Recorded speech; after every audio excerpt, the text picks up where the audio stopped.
What is happening, Raptors Digest? I'm officially back after a 2-game hiatus, maybe even a little longer than that, potentially a 3-game hiatus, but for the first time in a while, I was on my couch solo watching Raptors games, as unfortunately I did catch COVID-19, so was dealing with that, still am in the process of quarantining and making sure that I'm isolated, taking care of myself, all that good stuff, but definitely at this point feeling good enough to return to the live stream. So guys, happy to be back. Sorry about being away for a while, but here we are. Thankfully, an opportunity to watch some basketball tonight. As many of you may know, the NHL, they're starting to shut things down before the holidays come, and it's going to be returning post-holiday break. So trying to give everyone a bit of a hiatus to make sure they're not infected, take care of their loved ones, and most of all, enjoy the holidays too. It is a very sensitive time of year that way. People are getting together, traveling a lot of cautiousness from the league, but somehow today, we still end up with a Raptors Golden State Warriors game going down in Toronto. And honestly, as hot as the Warriors have been, in my opinion, probably a very, very useful opportunity here for the Raptors to go out and get a W, which would do a lot for them in the standings in terms of maybe making a play-in appearance, which I think everyone is really rooting for at this point. But great to be back. I'm already seeing some people pop up here in the chat. And guys, it's been a nice little start here for the Raptors, who are up 14-7. And as you can see, my bets on the night, I've got the match spread, the Raptors minus 8.5. So betting lingo here, that means the Raptors need to win by at least 9 points. So if they can win by 9 or more, then we're good on that part of the bet. That's a statement right there. I think with Steph Curry out, Draymond Green, no Andrew Wiggins, maybe even Jordan Poole's out, I'm not sure, but they're missing all their key players realistically. Raptors should take care of business tonight, even though Pascal Siakam is out. Hope he's doing fine. He's in COVID protocol as well, I believe, but this team doesn't really miss a beat with Pascal out, as tough as that is to say, or at least they didn't earlier this season. So confident they will go out there and still give a very good effort and hopefully win. Then I also have Scottie Barnes, 11.5 assists and rebounds combined in the match. So I mean, he's been lifting that part of his game consistently all season. As much as he's a good scorer, he does a little bit of everything out there. And the last bet that we hit, which was actually last game that I covered, so we're on a win streak right now. The Scottie Barnes assists and rebounds bet was part of that. So I'm going right back to what made me money last time there. Fred VanVleet over 2.5 3-pointers. I tuned in like maybe 2-3 minutes into this game, but I think I might have already missed a couple Fred 3-pointers. Let me see.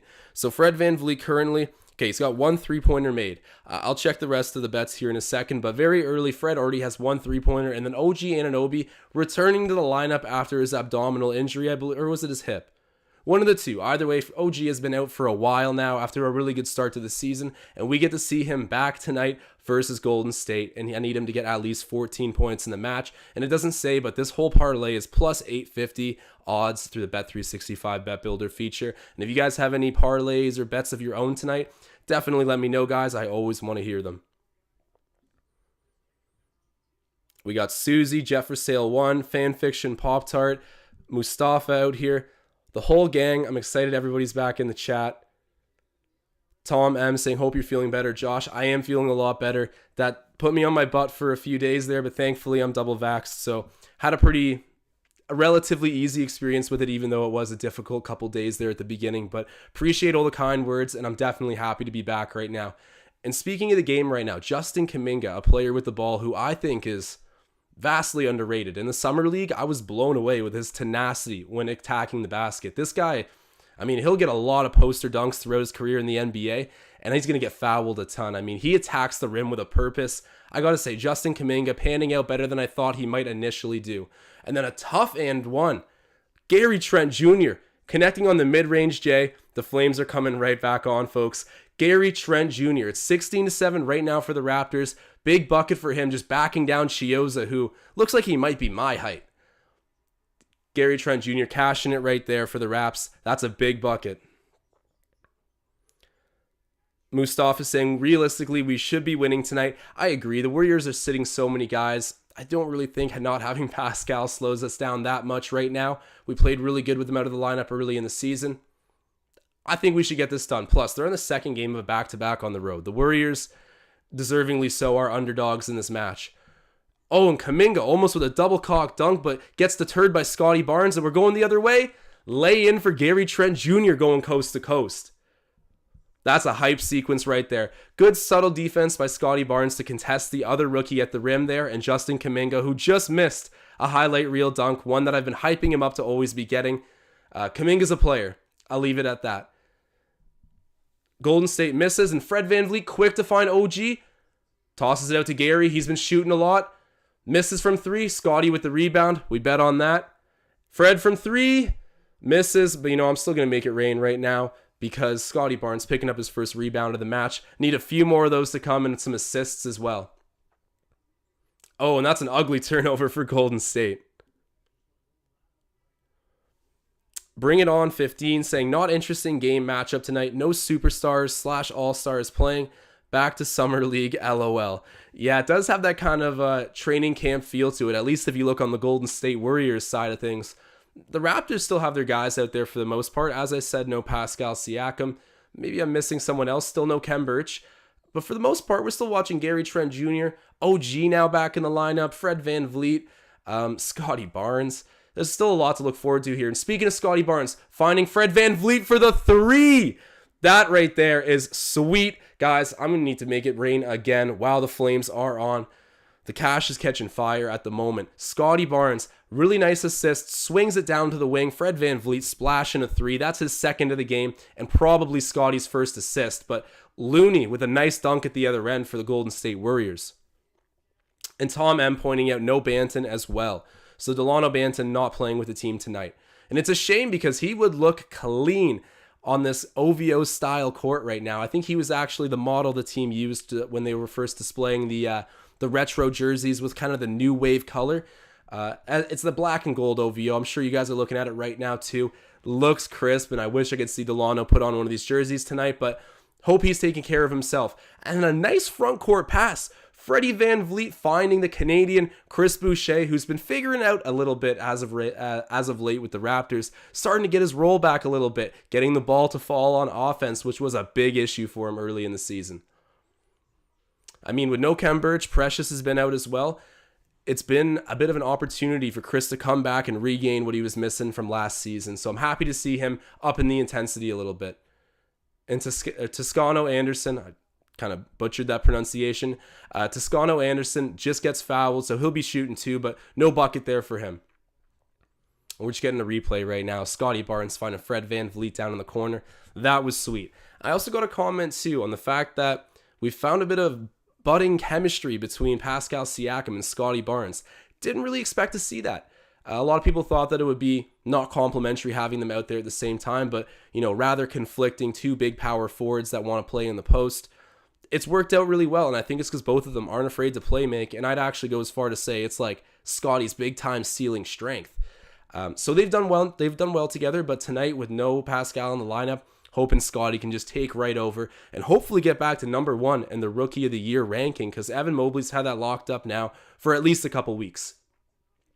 Anderson misses the second free throw, and now Fred VanVleet's carrying it up for the Raptors.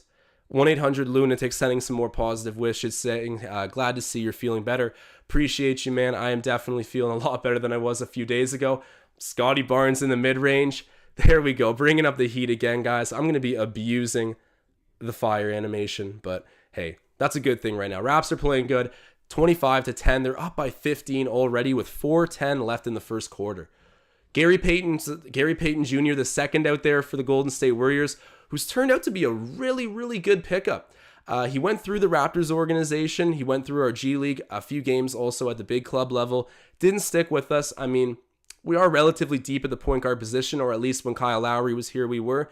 And that's when he was trying out. So didn't work out here, but he stuck with the process, and he's found a really, and when I say really good role, I mean it with Golden State. They found out how to use him. His energy is crazy on the defensive end. Big time athletic dunks, obviously, son of the NBA legend, the Glove, Gary Payton the first. There's Precious Achiuwa back in. All right, guys, I've been sleeping. Precious Achiuwa is back in, so I believe our only center who is still out is Khem Birch. Someone might have corrected me on that in the chat, but yeah, it's good to see Precious back out here, and Chris kind of finding his own again. Nice rebound there for Yuta Watanabe, who's had a great little run here to go into the holidays with. or I guess eventually the All-Star break. But I gotta say, his play has been peaking since he's come back in, giving us a very much so needed spark off of the bench. Shouts out to Yuta Watanabe. He's been playing really good.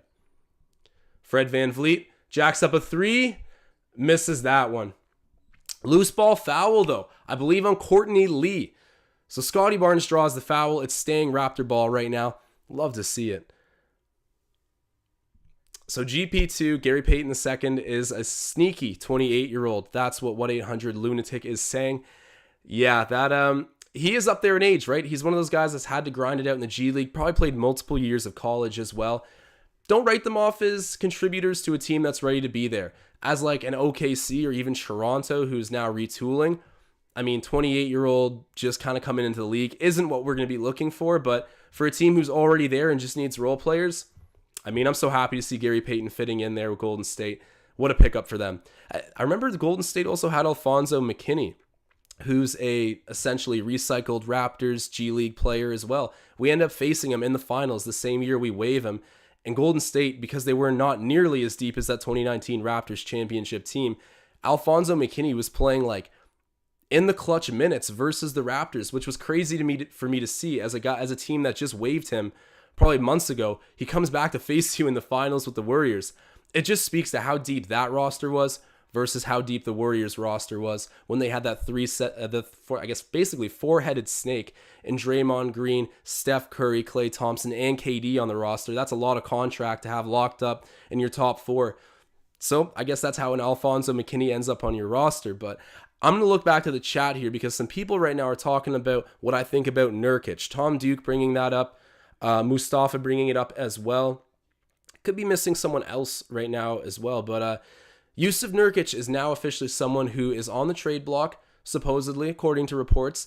And for evident reasons, I believe the Raptors would be kicking the tires on Nurkic to see if he would be able to be traded for. It all depends on what you're going to give up for him. Of course, I always say that with any trade. But the one thing that concerns me a bit about Nurkic, yes, he is a really good player. He's a 7-footer with some bona fide experience, even into the playoffs. He's a bit of a Band-Aid, though. He's not exactly super young. I'd be curious. If someone knows how old Yusuf Nurkic is, do you know what? Pause. I'm going to go and search this up right now because this is going to determine a lot on how I feel about this. So Yusuf Nurkic is 27. He's born in 1994. So yeah, still relatively young. Only a year older than Miles Turner, who everyone's dying to get. The one thing I don't like about Nurkic, though, is he's very slow. And I know Marc Gasol was a very slow, lumbering 7-footer. I mean, it's hard to find 7-footers that jump out of the gym, right? I'm not saying that. But I don't even know if he moves as well as a Miles Turner. And everybody knows the Raptors like to go defense to offense very quickly. And Nurkic, I don't see him as a particularly high motor guy with great agility. Is he a 7-footer that we could use in our system? For sure. But I do still feel like Miles Turner should be the big fish that we go after because his lateral mobility and probably ability to stretch the floor too. I don't know what Nurkic shoots from 3, but I'm going to assume it's not as nice as Miles Turner. So I'm going to compare him to that gold standard and say, I hope we can get a different guy. But if it's for the right deal, would I take Nurkic? Yeah, because he would fix that 7-footer void that we have. But what do you guys think about Yusuf Nurkic? I respect his game, and he would on paper solve a lot of our issues. I just think that stylistically, he's not the perfect fit for this team that likes to play energetic, switchable defense and run the floor. But then again, you had Marc Gasol, who really worked out. But then again, do I think Marc Gasol is a better defensive player than Yusuf Nurkic? Definitely. A lot to debate here, so let me know in the comments what you guys think. Bucket there for Golden State, so it's 27-14 with 2 minutes left in the opening quarter of the ball game. Precious Achiuwa throws it over to Yuta Watanabe, who, as I've been saying, playing great as of late. Really much needed to spark off of the bench. Gary with the ball. He's covered by... It's Gary on Gary right now. Passes it down to Champagnie. And steps out on the end line there. But Champagnie is a player who's gotten a lot more run ever since that potential game winner he had where he got the rebound at the last second, tapped it back up versus OKC. It did not count, but that 7 minutes or so that he played in that game where he got a few baskets and some good rebounds, that really sent a message to Nick Nurse that he's ready. You know, you call upon him, he's good to go. And since that point, you've seen him get a lot more run in games, especially early on. So shouts out to Justin Champagnie, the undrafted rookie out of Pittsburgh. He's been playing really good. And then Marcel Martin coming in, dropping the first super chat, saying glad to see you back, Josh. Shouts out Marcel, man. Very happy to be back, and I appreciate the super chat right away. Awesome from Marcel. Marcel and I have been DMing even while I was sick here, talking about different bets and the team in general. We discuss a lot of things, so shouts out to Marcel coming back into the chat here and welcoming me to the live stream again. Appreciate it.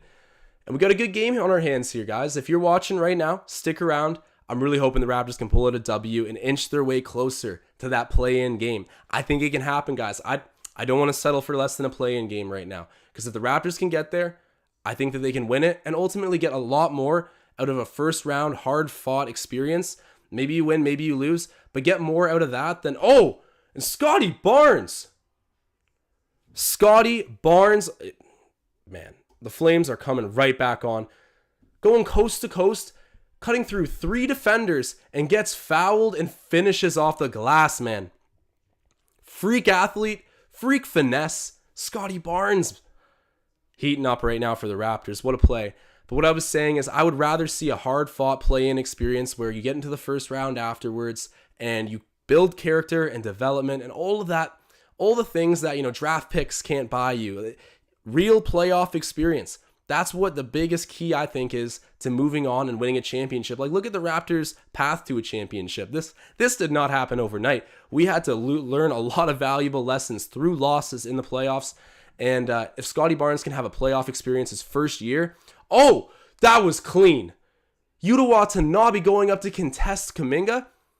I know I gave Kuminga his credit earlier for just being so relentless when he attacks the rim, but right there, he got stopped clean by Yuta Watanabe. Unless they're calling the foul on Scottie? Yeah, okay, so maybe you could call the foul on Scottie there, but the block itself, that was clean by Yuta Watanabe. The man got called for a block as well, got called for a foul on Dylan Brooks when that was a clean block. Obviously, they challenged it, got it reversed for Yuta, but playing some inspired defense, not afraid of anything at the rim. And I got to give Kuminga his credit. He will attack anybody willing to defend the rim, which is quite the characteristic for a rookie. But anyways, guys, I've been rambling about playoffs, lottery, like what's the bet. I want to shoot for the stars with this group, and I know the stars aren't that high right now, but good hustle there by Champagny getting the offensive rebound. But the moral of the story here is I think we have a lot to gain going into the first round, even if we lose. More so than trying to calculate our way back to the lottery. And this team's good enough to make a play-in appearance. Definitely is. If you look at the standings right now, it's close. I think Washington might even fall out of that playoff picture and let us creep in. They've come back down to earth big time. And I'm not saying they're not a good team. They're pretty balanced, but I think the Raptors can surmount that for sure. And shouts out the 35 people we got watching right now. If you're in here, drop a like spike. Happy to be back and happy to have everyone coming back out to support. Champagny hits the second there, so it's 31-18 for the Raptors, who are currently in the bonus as well. Susie saying anything is possible this season. Jet for Sale 1 saying Yuta not afraid of being on a poster. I love that. That is the best quality of a rim protector. Don't be afraid. I don't care if you end up on House of Highlights, right? Go up there and make sure it's a nothing easy policy on our team. And that's definitely a guy like Yuta Watanabe, not afraid to get posterized, but neither's Giannis, neither's Jared Allen, neither is even Chris Boucher. Right? These are guys who get a lot of blocks.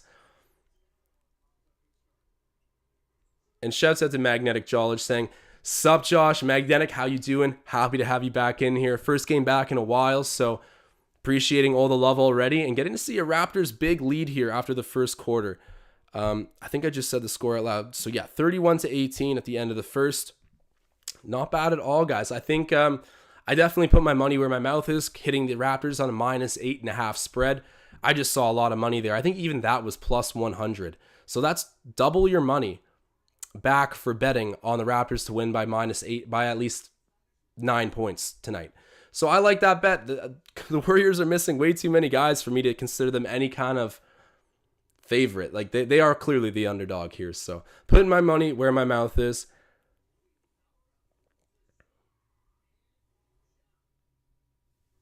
(1-800-Lunatics) saying, if we can get healthy, I think we can secure the 7 seed. We got to start winning close games, though.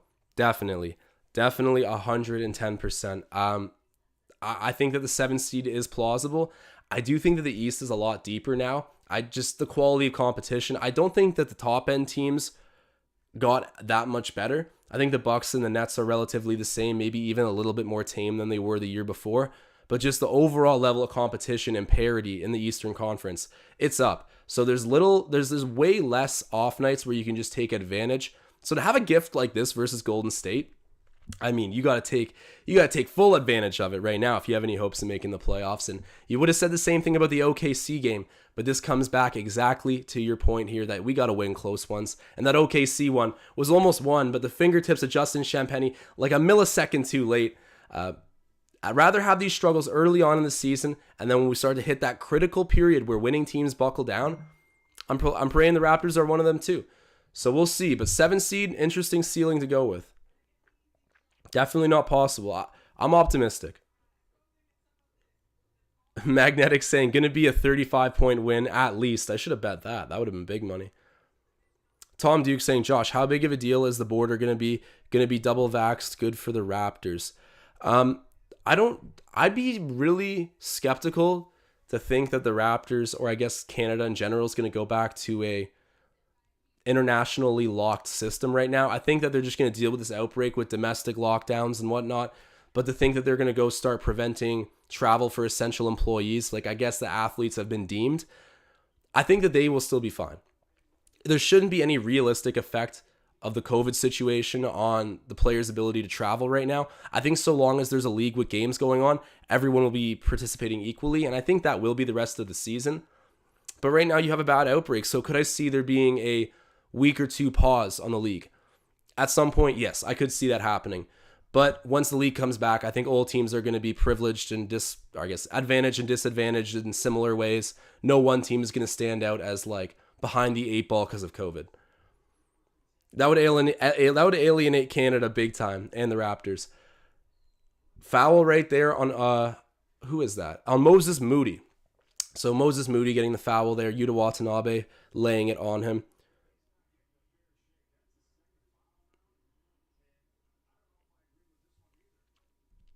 Okay, so Susie pointing out that Golden State didn't fly their team there. So yeah, okay. I guess that would be a bit of a vaccine concern. I would imagine that once this is sorted with, there won't really be any other issues traveling to Canada. But yeah, right now it is sort of like everywhere that they're dealing with an outbreak, and especially in the Toronto area, at least to my knowledge. Well, I mean, I have COVID, or still do, I guess, yeah. So I can tell you right now, there is real things going on, but I'd be surprised to see that like the Raptors being privileged by this issue going on right now where teams don't want to send their players to Canada. I think for the most part, everybody's in the same boat. They will figure it out. These athletes are really like taken care of well, as much as they're human and things still do happen. And shouts out to Frazzle right now. Drop in a super chat. He said, you use Head and Shoulders on that silky flow. I don't use Head and Shoulders. Head and Shoulders is not good for like male pattern baldness. Believe it or not. I know it's like marketed to be really good for like dandruff and whatnot, but in reality, I think it's actually very bad for your scalp. Maybe that's like not super reliable sources I have, but I've heard multiple people say that Head and Shoulders isn't it. You got to go with mane and tail, the horse shampoo, of course. But shouts out to Frazzle for dropping the super chat, man. Much appreciated. And right now, Svi Mikhailuk gets the lay-in at the other end. Raptors up 33-19. Jet for Sale 1 saying Utah being screwed over by the refs. Yeah, he's had some rough calls. I mean, he just contests everything. Oh, tough there. Big block. Gets the putback. Bielitsa, he got blocked there pretty clean. Yuta Watanabe ends up hitting into Precious. Broken play. Golden State gets the bucket, but OG Anunoby with the ball back the other way for the Raptors. In the mid-range, misses that. And here's Chiozza. Oh! Gets blocked, and then the rebound doesn't go either. Precious with 2 back-to-back blocks on defensive possessions. Fred VanVleet. Yuta Watanabe gets fouled. He'll be shooting 2. So there we go. 33-21 is the score at the moment.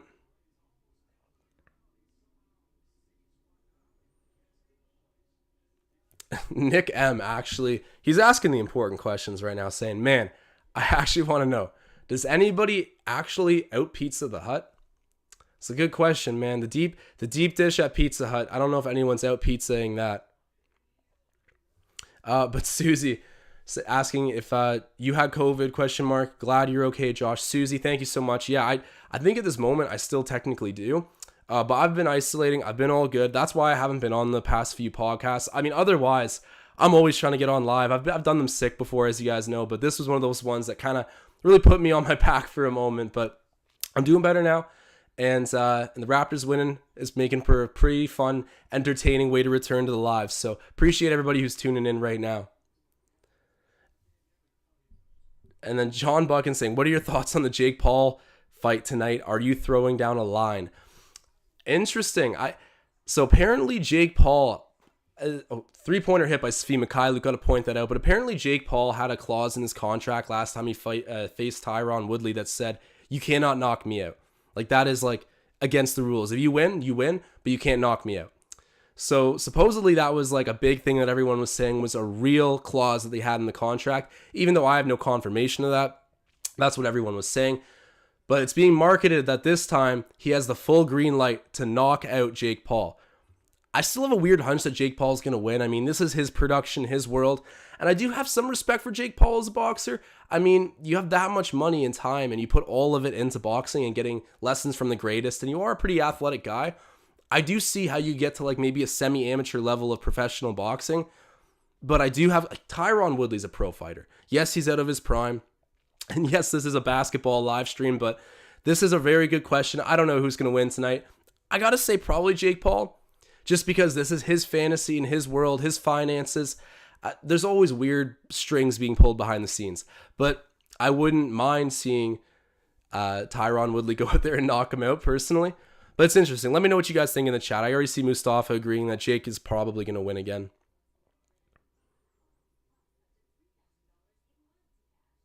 Magnetic Knowledge showing love for Svi, hitting that three there.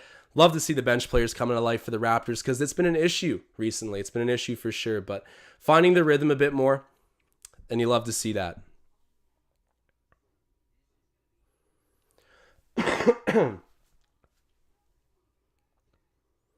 Rahul saying, I feel bad for the fans who paid premium prices for the Raptors versus Warriors tickets.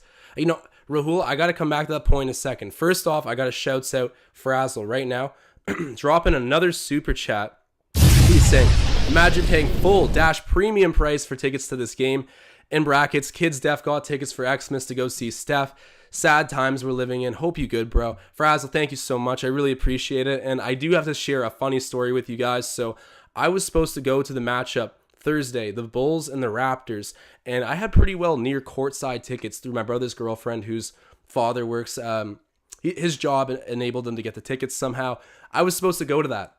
And then I get a message on my phone saying that, or a notification from the Score saying that it's been prolonged, whatever it is. They've canceled the game and they're doing it again at some later date because of positive COVID tests.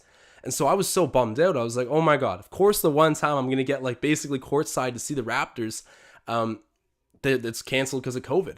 And then I end up getting a positive COVID test. And I'm like, all right, thank God actually that out of all the games to get canned, it was that one because I wouldn't have been able to go to it anyways, which would have driven me even crazier. So COVID is like taking over at the moment right now. I'm surprised that we still have NBA games going on in Toronto, but here we are, guys. We got one tonight, and it is a shame, though, for everyone else, especially the young kids out there who maybe did receive early Christmas gifts or just an opportunity to go see their favorite players. They will not be able to right now because of the rules, and it is what it is, right? But very unfortunate, as many people in the chat are pointing out.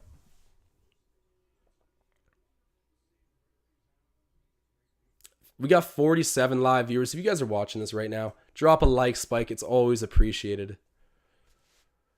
Chioza in the corner, misses the three, and Bielitsa taps it right to Svi Mikhailuk, who's gone in transition. Misses the left-handed layup. Damian Lee contesting him at the rim. I don't know how many people know this, but Damian Lee is married to Steph Curry's sister. So family dynamic going on the Warriors. And then that three hit right there by, I believe, Toscano Anderson. Oh, it's Justin Kuminga hitting that, Jonathan Kuminga knocking down the three right there for Golden State. I don't know why I just call him Justin. Jonathan Kuminga. Fred VanVleet with the ball now.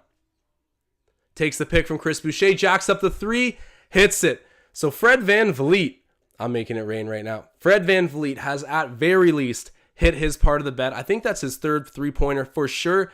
Maybe his fourth. Either way, big shooting half in the first here for Fred VanVleet. Let's see how many points he has, but hitting that part of the bet for us at very least, you love to see it. He's got 11 points on 3 of 6 3-point shooting. So love to see that. Freddie V taking over right now for the Raptors. His eyes light up when he sees a Golden State jersey, even though his son, Steph Curry, is not in the lineup tonight. Justin Champagnie throws it back over to Fred VanVleet. Down to OG in the paint. He's backing in on Chio. So this is a mouse in the house. Puts up the mid-range and gets the lucky bounce. That 2 counts. It's 44-27 for the Raptors.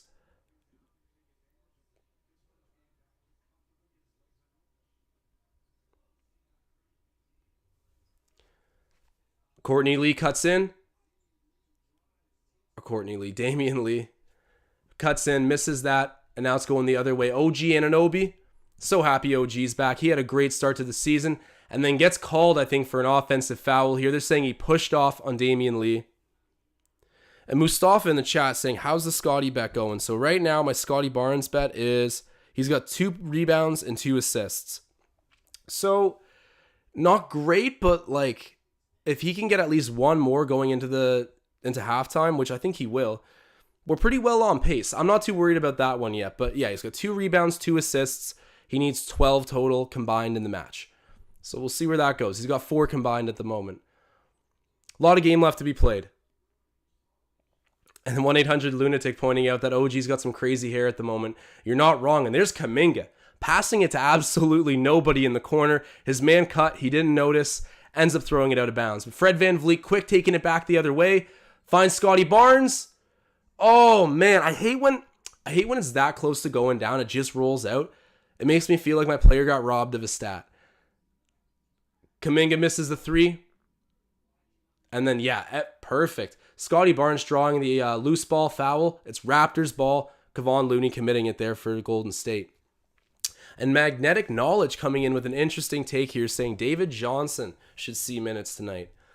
If you get a big lead, I definitely agree that this seems like a pretty good opportunity to get a player like him out who hasn't had a ton of experience with the NBA level team.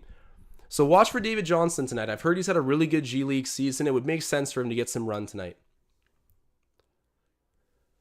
44-27 is the current score. 6:20 left in the second quarter.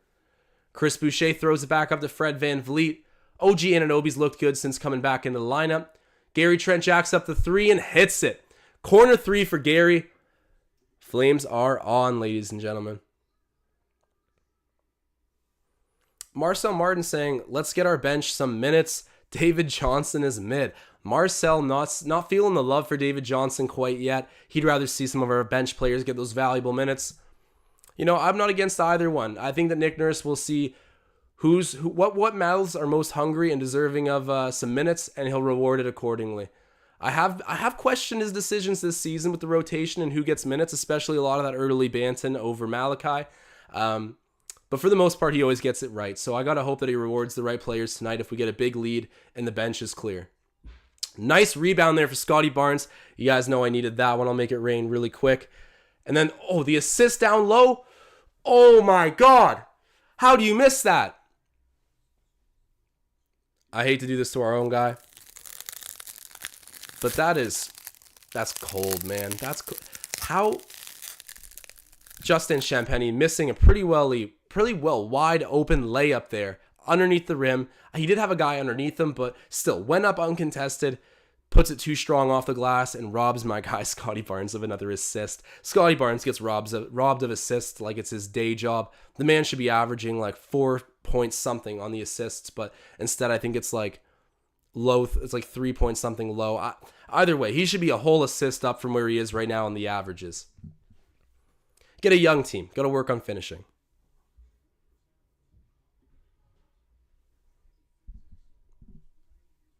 Tom M saying thought Flynn would have been in by now. I am thinking about Malachi at the moment. I wonder when we're going to see him. You got to think he gets some minutes. He's been playing really good. Finally starting to get his rhythm, just like Chris a little bit. 2 guys that played great last season. starting to get back into the rhythm of it for this Raptors team. It's back out there to Gary Trent Jr. Jacks up the three. That's an air ball. I see him shoot at least like an air ball a game, it feels like, but never seems to deter him too much. Great shooter's got a short memory. He's going to go back up and shoot the next one with confidence and conviction. And Jeff for Sale one pointing out that it was too wide open to not miss. You guys know how it is. Everyone's been there where the shot's just like someone makes a great play to set you up, you're wide open, and then the nerves of like, oh, this is like a gimme gets to you and you miss it. So Justin Champagne's a rookie. I get it. I'm just poking fun at him. And Fred VanVleet, he's going to be shooting too. Draws the foul in the paint. If you guys are in here, we got 50 live viewers. So if you're watching right now, don't go anywhere and drop a like spike in the chat. It's much appreciated. Fred makes his first one there. So right now, Fred VanVleet, he's got what will be 12 points, 4 rebounds, 9 assists. We talking about maybe the first Fred VanVleet triple-double for the Raptors tonight? That'd be good. And then 7 points for Gary Trent, 2 points for OG, 9 for Boucher. That's really good, actually. Kind of gone under the radar a bit. And then 8 points for Barnes. He's got 8, 3, and 2. And Champagne's got 2 points. So nice little start for the Raptors right now, who are up 49-34 on the Golden State Warriors, who are essentially just a fraction of their team tonight. Got to take care of business right now, especially at home. That was a big concern early on. Raptors ball right now. Scottie Barnes is going to inbound it. So Frazzle asking, you guys like Powell or Trent better? I got to go with Trent.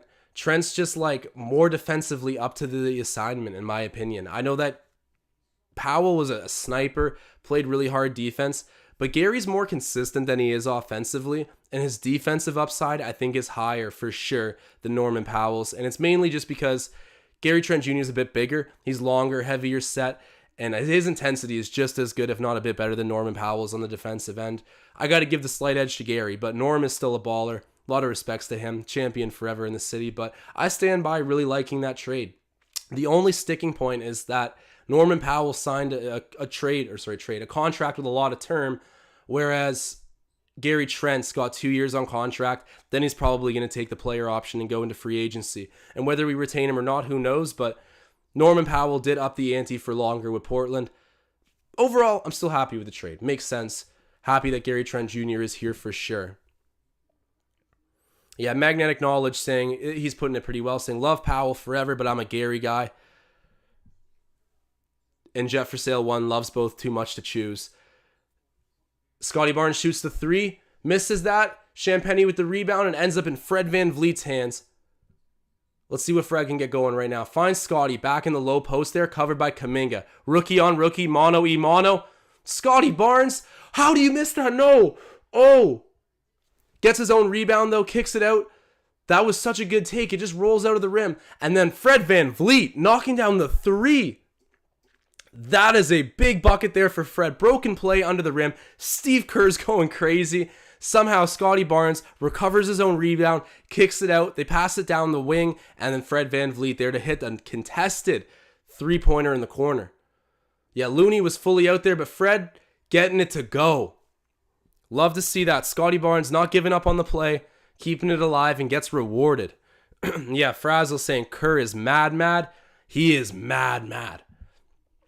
I don't normally see Steve Kerr lose it too often, but yeah, he was losing it a moment ago at his guys.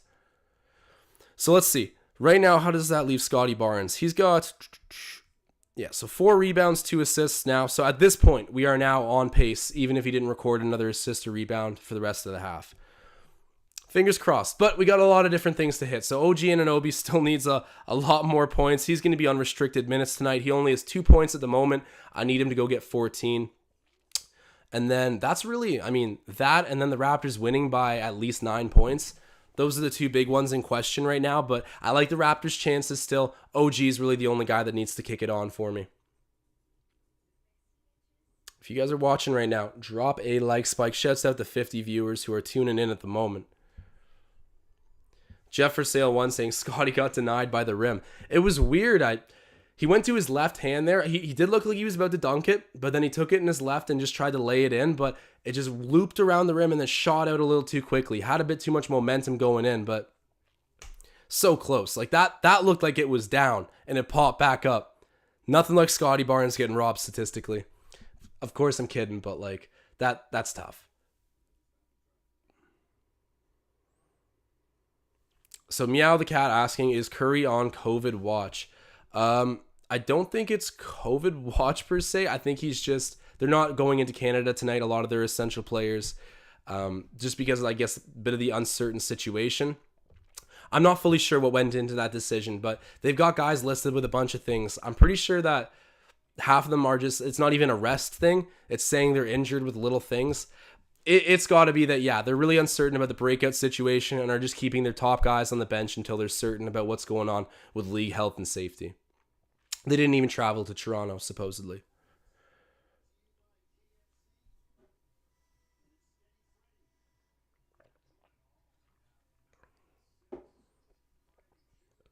Magnetic Knowledge saying Boucher has been amazing lately, looking like last year. That's for sure. Boucher, I've been calling for it for so long, thinking, my God, the Chris Boucher we had last season was so tenacious, skilled, like just ready to explode with potential. And it just kind of, this season, withered away a little bit with the presence of Khem Birch and Precious Achiuwa consistently. Seems like Chris Boucher was more apt to take the challenge when he was like really the only guy to answer the bell. But now that there's some competition, he's had some struggles finding ways to contribute without full green light. And now he's figuring that out. I love to see it because he's got so much to offer. And it's in his every best interest to play well right now because he's in a contract year. So I'm sure he wants another payday. And unless he balls out now, it's going to be tough to find. But Chris Boucher, piecing it together for the Raptors. You love to see it, man. You love to see it, the Canadian. Looney in the paint. Oh, that was a clean miss, man. How'd he get fouled? They're calling the foul on Scottie. I thought Scottie got out of the way, but Looney going to the line to shoot two.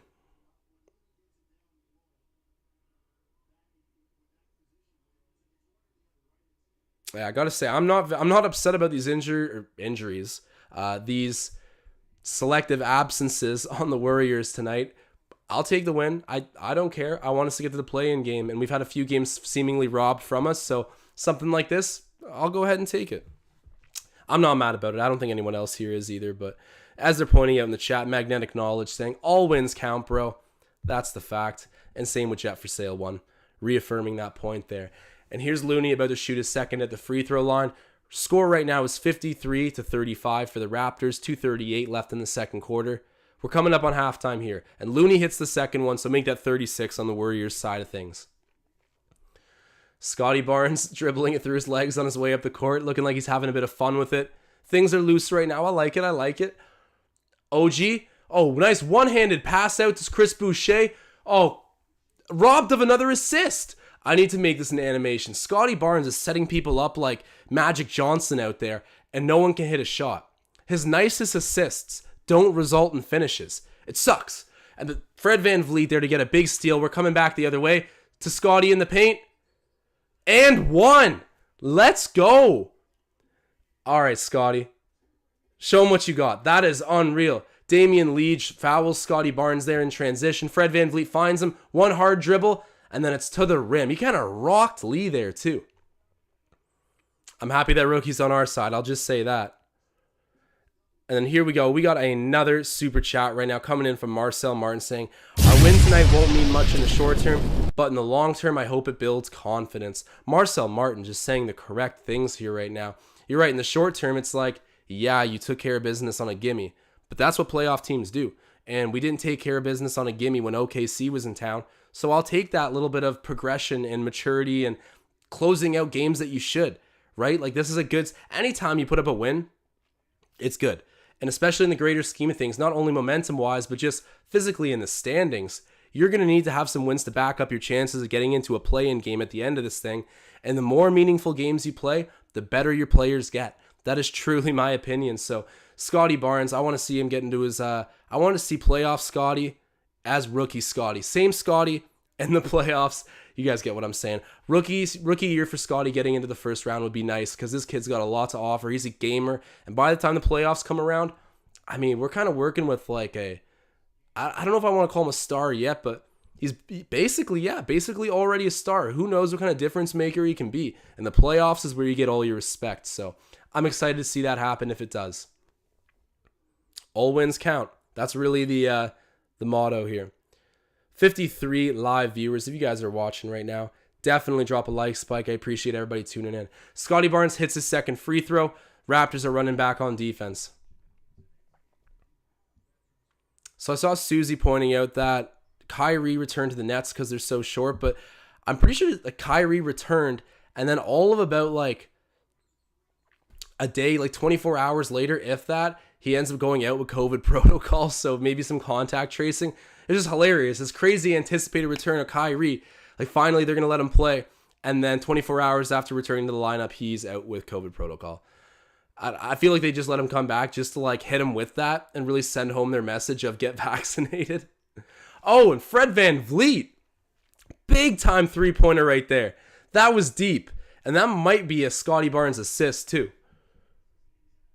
Love to see that. Raptors up big, 60-40 right now, 20-point lead. And then Lee misses the three. Chris Boucher with the rebound. There's less than a minute to go here.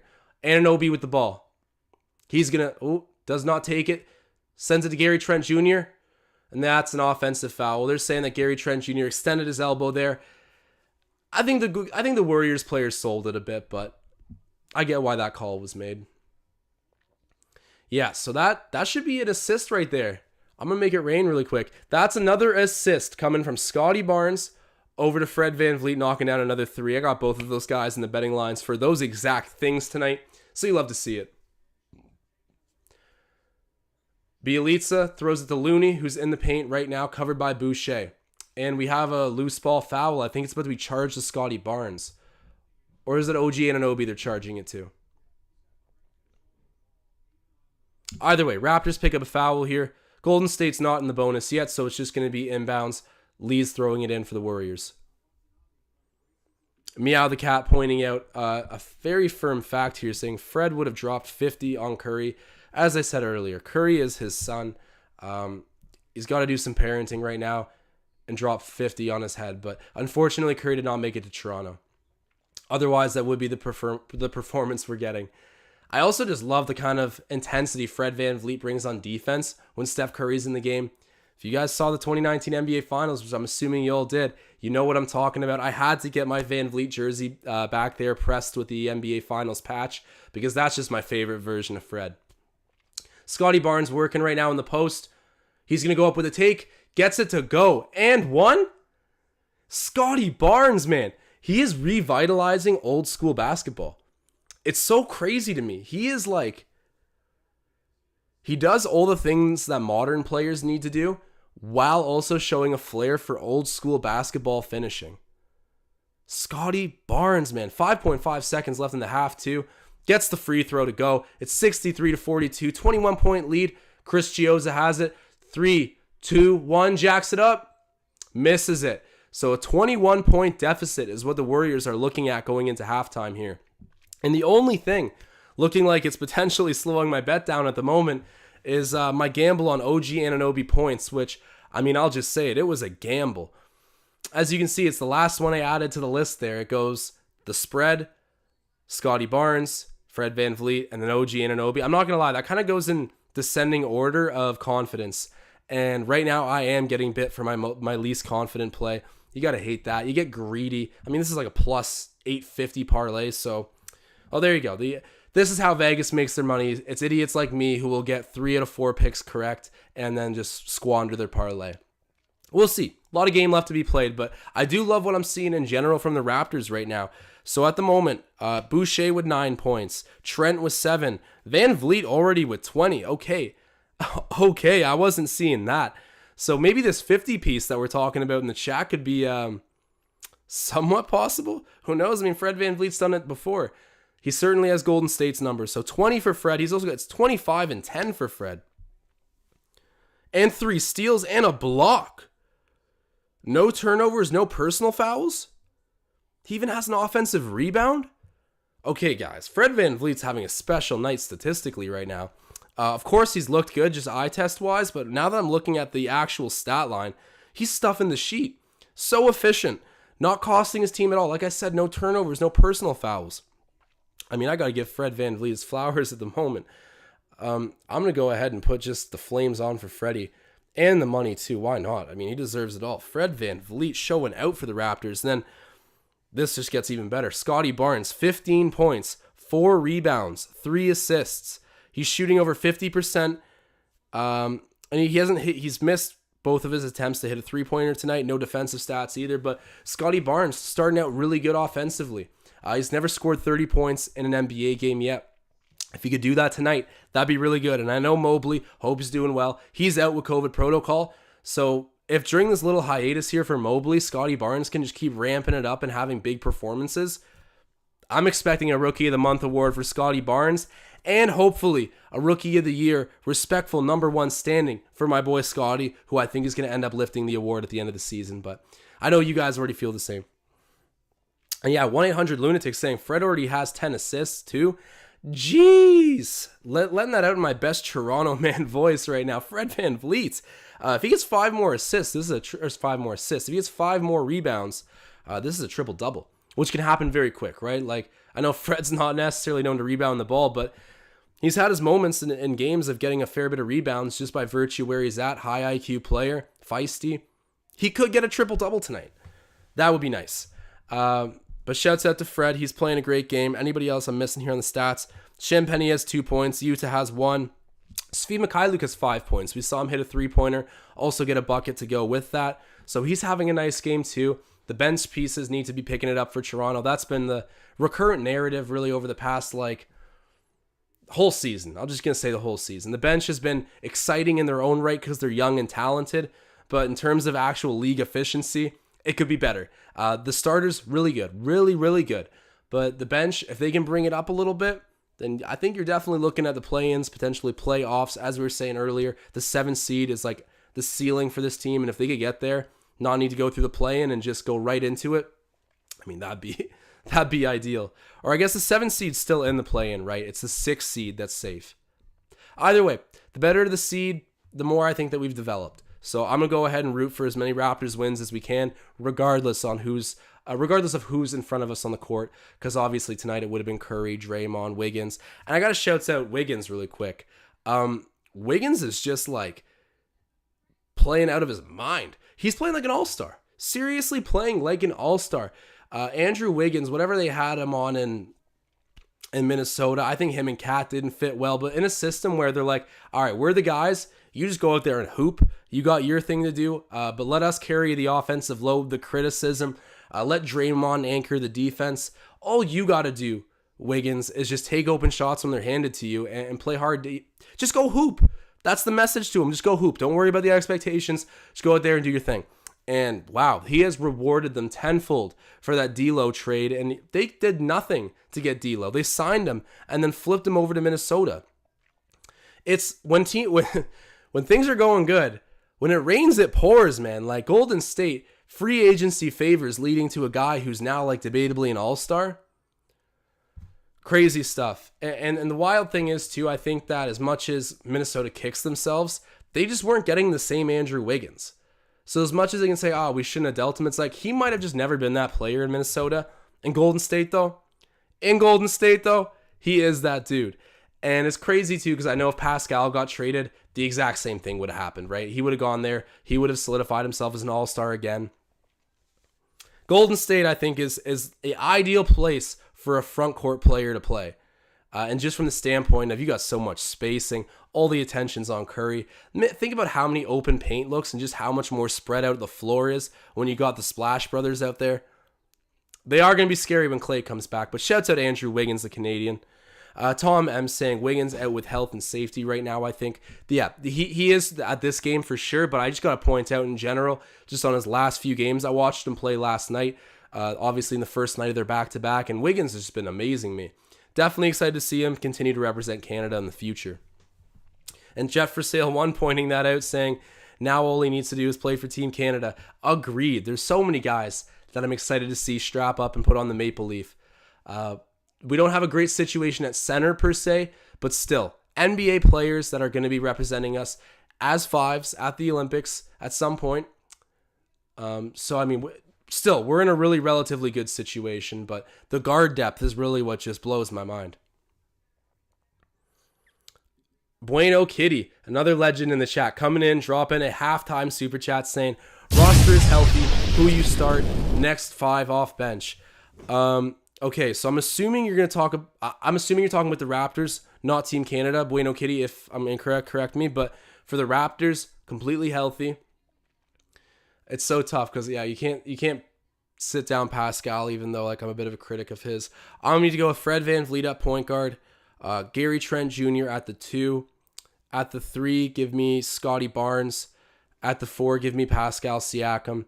And at the 5, give me Khem Birch. And then off of the bench, Svi Mikhailuk's a guy that I'm not willing to sit. He needs to play. So Svi Mikhailuk, Yuta Watanabe, Malachi Flynn, Justin Champagny, Precious Achiuwa, of course. And that's my 5. So I would leave Banton out of it if I was in like a winning today try. Like if I had to only go in with 10 guys, 5 starters, 5 bench players, that would be it. That would be my 10. So I think the biggest notable omission from that would be Delano Banton. I wouldn't put him in the top 10 on the Raptors yet. He's close. I mean, at times I have put him above Malachi Flynn, but right now I got to give Malachi the edge. He's playing better and he's got more experience. I'd need to go with him. But yeah, no Isaac Bonga. Yeah, I think that's really the only big omission for me would be leaving out Delano Banton. But let me know what you guys think in the chat. Oh my god. Okay, never mind. Sorry, I'm benching OG Anunoby. He's been out for so long, I forgot he was on the team. Okay. That is a tougher question then. Part of me does want to bring Scottie off of the bench because Scottie's done great anytime he's been told to come off the bench. But no, he's rolling as a starter. You got to keep him there. This is so difficult. Okay, if you're asking what I would do, like honestly what I would do, this is like you maybe couldn't do it in reality because of how it would affect this player's demeanor. But yeah, I would be very tempted to bring Pascal off the bench. And I know that sounds so messed up. But like if we were in a perfect world where I know he wouldn't care and he would just embrace it as that opportunity, I do think that's what would be best for the team. Am I going to have my head taken off for saying this? Probably. But as a starter, when he gets those starter opportunities in shot selection, I mean, Pascal tends to be pretty ineffective. Even in some of his biggest performances point-wise, he's been very inefficient. He's fouled a ton, and he's turned over the ball a lot. So as much as, yes, he's gotten 21 points, 23 points, he's done that in games where he's like handed the ball back to the other team like 10 times through either fouling, turning it over directly, or by missing like a vast majority of his shots. So if you just like simplify him and give him a ton of time off the bench, I mean, that would be my move. Are people calling me crazy? Probably for sure, but I feel like the best version of Pascal Siakam, like bang for your buck wise, was a supporting player anyways. I don't know. I'd be tempted to say that. Some people might be like, let's do OG Anunoby off the bench instead, but OG is a lot younger than Pascal. Like Pascal's kind of, the way we were saying that Gary Payton Jr. is a sneaky 28-year-old, Pascal is a sneaky 28-year-old. Our core is significantly younger. It's tough trying to fit this lineup into a starting 5 without hurting feelings.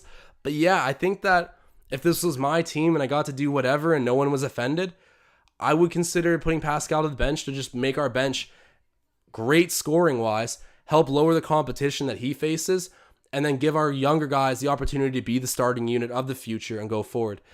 Is that kind of crazy? I'm sure some people definitely tell me that's crazy talk, but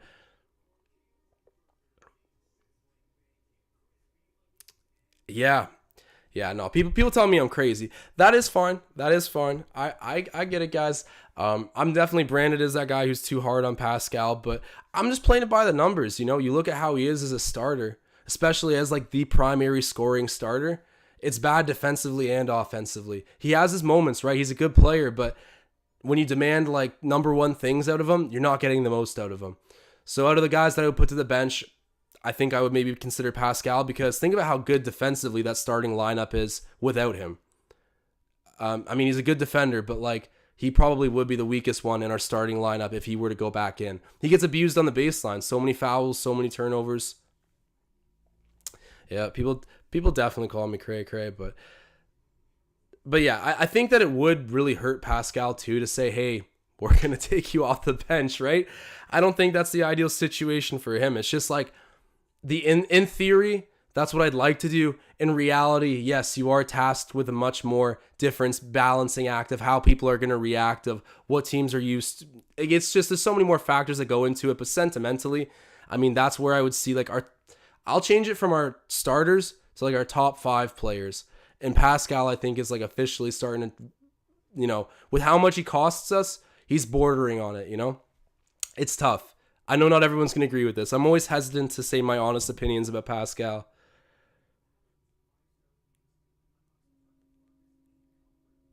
Mike James defending me a little bit here, saying it's definitely a hot take, but it's not crazy. I mean, he says it sounds a little crazy, but that's something that might end up being good. I think it could be good for sure. I just don't think that Pascal, with how much he's accomplished with the team and how he regards himself, would be very excited about it. It might psychologically ruin his season trying to come off the bench. But if he could just like stay persistent with it and give a good effort off the bench, could you imagine how much balance our starting in a bench unit would be? I mean, I actually think it would be a great practical move, but I just don't think it could happen.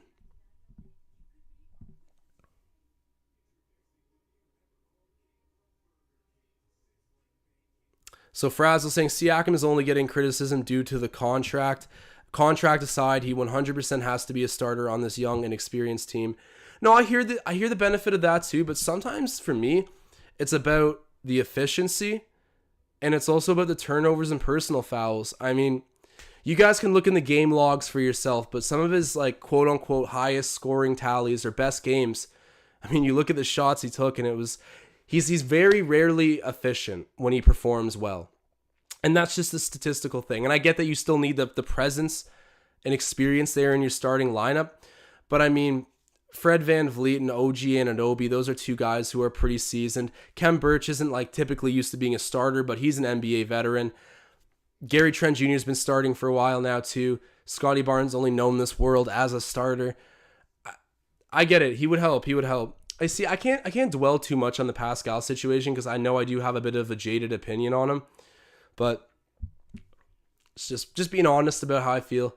We'll see what ends up happening with him, right? I'm sure that they're considering some trades, but I also don't want to give him away for nothing. I value Pascal as a really talented two-way player, just not in the situations we put him or ask of him. And you're right, that does come back to contract a little bit, but it's just literally the kind of play he's doing.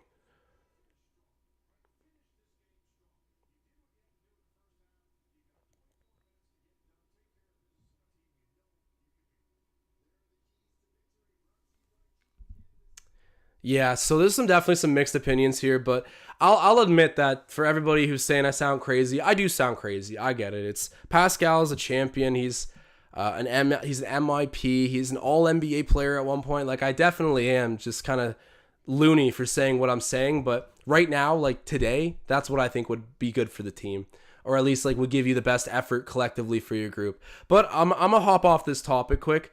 I can't remember who it was that got us started talking about this, who I would take out of the starting 5 with everyone healthy. This is just like more of an in theory idea. I think it would be really good, but just the balancing of personality and reaction that would come with it is a whole new issue in and of itself. But we are back here in the second half. I'm going to stop slandering and enjoy the Raptors that are on the court right now. We are up big, 63-42 right now, leading the Golden State Warriors in Toronto. Let's see what we can do. I need the Raptors to win by at least 9 points and OG Anunoby to get on his horse scoring me some points. A lot of basketball left. Raptors miss the rebound. Toscano Anderson gets it back and puts it up. Tom M saying, Josh, you clearly need more rest. But then Shay R saying, Josh, you're right. There's... Who knows? Who knows? I definitely think it's a pretty difficult thing to ask Pascal to sit down. But Gary Trent Jr. knocking down a long distance 3 there. Cashing it 66-44 the score. That was a big 3 for Gary. He's been lights out tonight. Kuminga in the paint. Oh, rejected by Chris Boucher. Flames are coming on for a defensive play there, guys. You love to see it. Then at the other end, Chris gets the offensive rebound, keeps the play alive. Scottie Barnes with it right now. He's covered by Lee, throws it over to Gary Trent Jr., who's been hot. OG takes the three, misses that.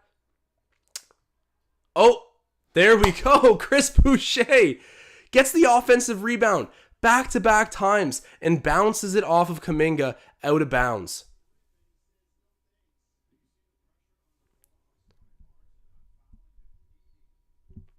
So Shayar saying, Josh, Ben was wrong in his Pascal video. Career high fouls and free throw percentage down. Terrible. The only time in his career he was worse in free throw percentage was his second year. He's regressing. The Pascal and the stats. Scottie Barnes, smooth stroke in the mid-range there, getting the bucket.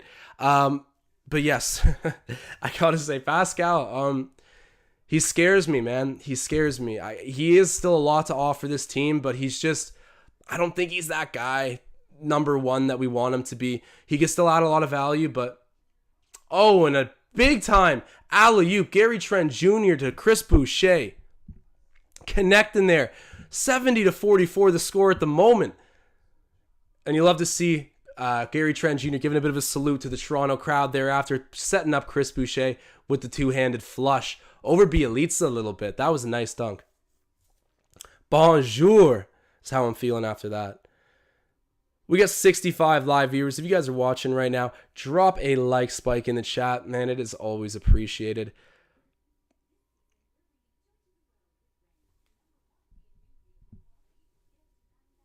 Mike James saying, I'd give up a lot for Sabonis if it were me.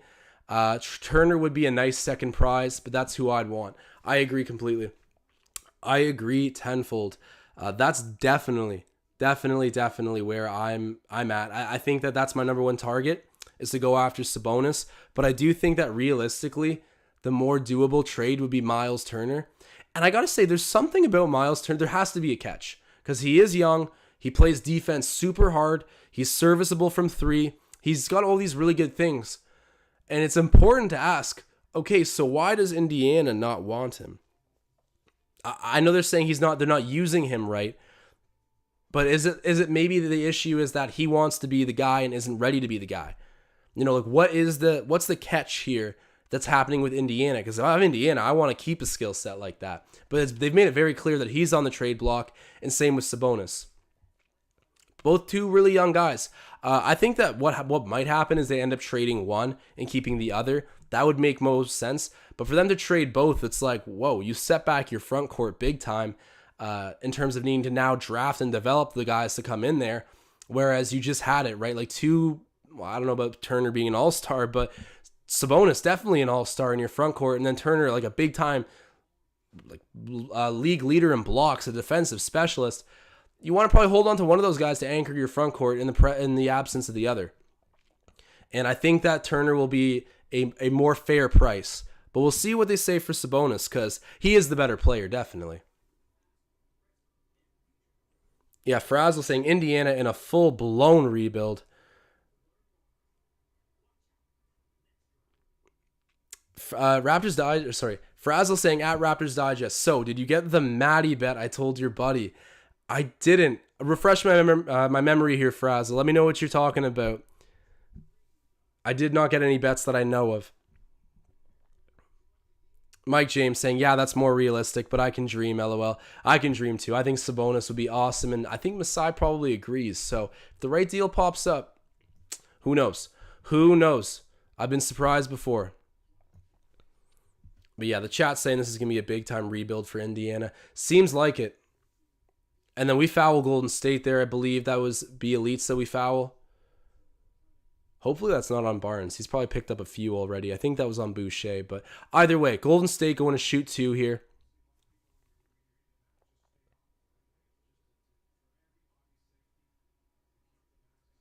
So Mike Kamina saying, Turner said he wants more touches.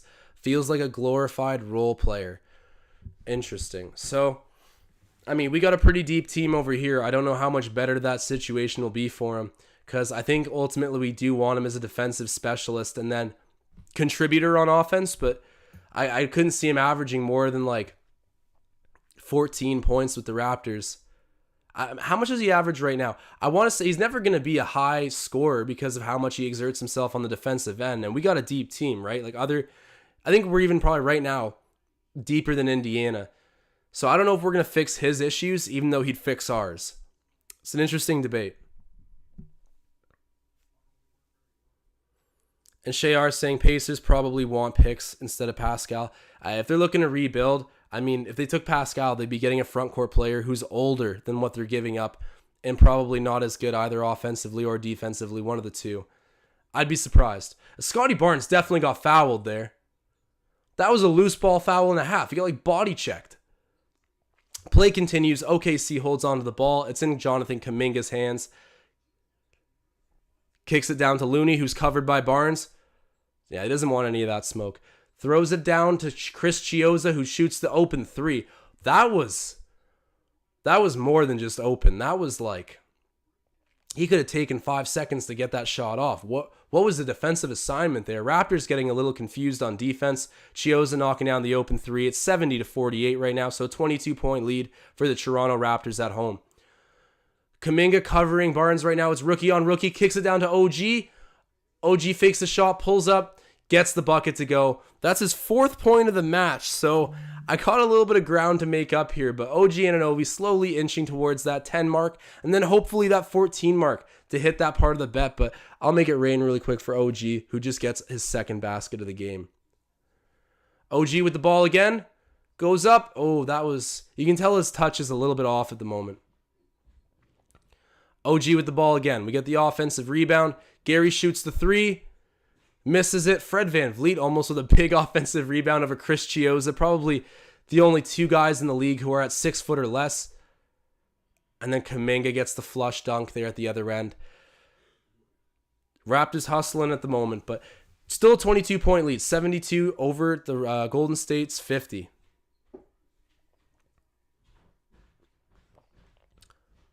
Oh, okay. Thank God that was called. For a second, I didn't think that was going to get called a foul. But OG Anunoby goes up, gets hit. He's taking a moment here. So we already expected a minutes restriction for OG Anunoby tonight. But if he's like grimacing and holding himself a little bit, they might take him out a bit early, which would be tough for our bet, but probably better for his health. Either way, he's shooting 2. Let's see if he can get the 6 points for me here. That'll make me feel a little bit more encouraged about our bet.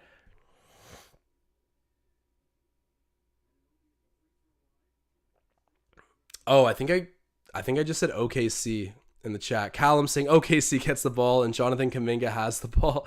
Okay, said OKC. My mind is still in that game for some reason, but Golden State had the ball and it was Jonathan Kuminga who had it there for a moment. Thank you for correcting me, Callum. And Mike Kamina saying Barnes' passing is on point, but we keep missing or getting fouled. Mike, you sound exactly like what I've been saying. Is just like Scottie Barnes just gets robbed left, right, and center. Nice little pass from Chiozza there to, who was that? Bielitsa, who knocks down the 3 there for Golden State. Not OKC, Golden State. But yes, Scottie Barnes' passing is miraculous. He'll go up and you're convinced it's going to be a scoring look. And at the last second, he'll whip the ball cross court to the open hands of a shooter. Scottie Barnes' floor sense it's not something you can teach, which is why I love we managed to grab a player with this skill set. I remember he got a little bit of Ben Simmons comparisons early on. I think that he's already just a way more polished shooter than Ben Simmons. But you can just see that gifted type of passing. This rookie class is sick. I mean, you look at the playmakers, Josh Giddey, Cade Cunningham, Scottie Barnes, even Franz Wagner's very like high IQ out there, who I was completely wrong about. Completely wrong. I thought Franz Wagner was going to be like a joke. I'll just say it. I mentioned this on a few streams ago that I thought Franz Wagner was likely going to be one of the biggest busts of the draft. He's turned out to be like a top 5 rookie, consensus top 5 rookie. I was so wrong about Franz Wagner. I'm eating my words on that. And the reason I said it is because he averaged like 11 points at Michigan. And his next season averaged 12. And his stats didn't really move anywhere. So most lottery picks don't even get the opportunity to play 2 college seasons. And to not improve over 2 college seasons that much at all, I was like, how is this kid going to be coming in one of the deepest draft classes at the 8th overall pick and be a value pick? Clearly, there is a reason I'm at home watching the game, and the Orlando Magic's front office is drafting because they got a great NBA player there in Franz Wagner. An interesting take here from Shayar saying, Josh, being unbiased, Cade Cunningham, Rookie of the Year. Yeah, Mike Kamina coming in saying Cade is going to contend for Rookie of the Year. Definitely. Cade Cunningham, I think, probably, being completely unbiased, there's a pretty good chance that Cade Cunningham ends up being the best player from this draft. And it's just because of how Scottie Barnes, I got to say, he wasn't this guy. He was always a great defender, great passer, capable scorer, but he was never like the create his own shot, knockdown bucket getter. Cade Cunningham is all of that. And to Scottie Barnes' credit, he right now has become all of that, which is why in the Rookie of the Year race, he's ahead. But I just think that when you look at the resume of Cade Cunningham and how long he's been that guy, I mean, it's going to favor him in being a bit more cool on the nerves. He's probably a little bit quicker to be a leader. I just think that Cade Cunningham is used to being that dude. Scottie Barnes is blossoming into that dude. So Cade Cunningham, definitely a big opportunity for him to win Rookie of the Year. I won't deny that. I still think it's going to be my guy, Scottie's. But Cade Cunningham has already been all of that for a long time now, and it makes sense that he's starting to figure it out with Detroit. Watch for his name coming up. It's going to be a tight 3-horse race between Cade, Mobley, and Scottie. Yeah, and a lot of people saying Mobley, Rookie of the Year. What he does defensively, I got to say, what Evan Mobley can do on the back end is already at like an all-NBA level. So you got to give some respect there. And he plays center, right? The biggest, probably the most physically daunting position, and he's already doing all-NBA defensive team things. Got to run Evan Mobley his respect, but Scottie Barnes is still my Rookie of the Year pick, guys. Come on now. 75-55, deficit of 20. Raptors still leading the Golden State Warriors. VanVleet misses that take. Shreya's in the chat saying Steph or Magic as like the all-time best point guard, I'm assuming. I got to go with Steph. Maybe that's just a recency bias and because I grew up in this generation of the NBA, but Magic kind of did everything, right? As much as, yes, he played point guard because he was a miraculous passer, it's like one of those Scottie Barnes situations where, yes, of course you can brand yourself as a point guard with the way you can dribble and pass the ball, but truthfully, you're just a power forward who can dribble and pass the ball. You know, there's no point in branding yourself as a point guard when, truthfully, your best use is still at the 4 or the 3. And I think the same could probably be said about Magic. Even though he was like really a lifelong point guard, he played all 5 positions. He guarded all 5 positions. He did all that. Like, truthfully, the most special point guard, like point guard, like not just player that happened to wind up at the 1 sometimes. I gotta say, it has to go to Steph Curry. And it's because he changed the criteria for being in the NBA as well. And I'm not saying Magic didn't do it in his own right and showing that big men can have finesse skill like that, but it's just the drastic change of Steph Curry. Anytime you see someone pulling up from like a logo to take a shot, everyone always tags Steph Curry like, look what you did, bro. Look what you did to the state of basketball right now. And I can't undermine that kind of influence. He's got to be my pick for the best point guard of all time. And how was that a foul on Scottie Barnes? Man. He went up clean and got the ball. Who's getting called on this foul? So Kuminga shoots the ball, rebound, and what are you talking about? What? Where? Who? When? That's ridiculous. And yeah, no explanation on that. We're just going to go ahead and pretend there was a foul there.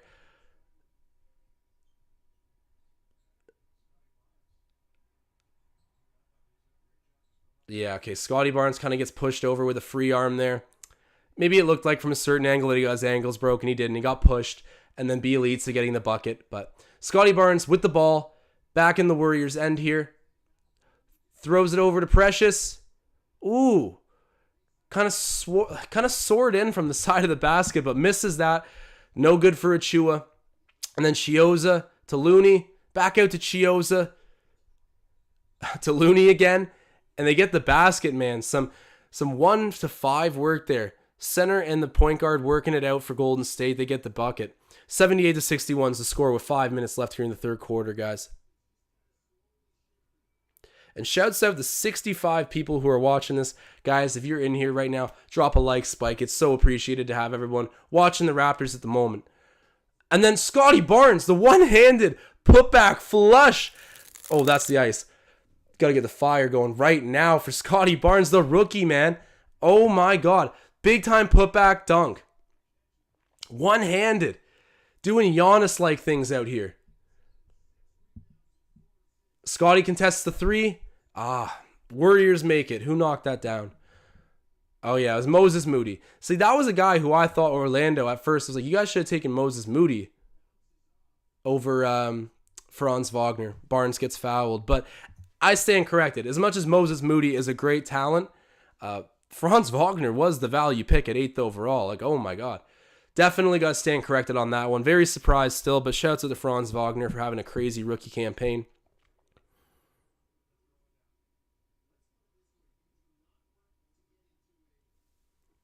And Moses Moody, actually former teammates with Scottie Barnes at Montverde Academy. It was him, Cade Cunningham, De'Aaron Sharp, Scottie Barnes. Let me think who else.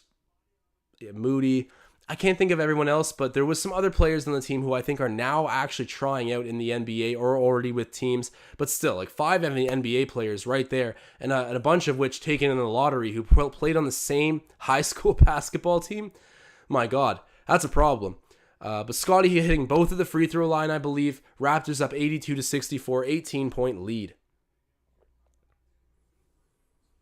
Chioza kicks it out to Lee. Back in Chioza's hands right now. He's covered by Scottie Barnes. Lee misses that. Oh, Scottie taps it back to Kuminga. And then, yeah, that's a shame. Kuminga lost the grip on the ball, but Yuta Watanabe was already committed to jumping up and contesting, ends up fouling the rookie.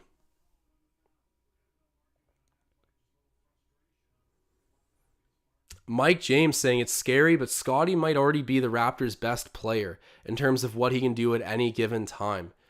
Yeah, the guys who, he's so young with that skill set. That argument just becomes clearly more compelling every single game.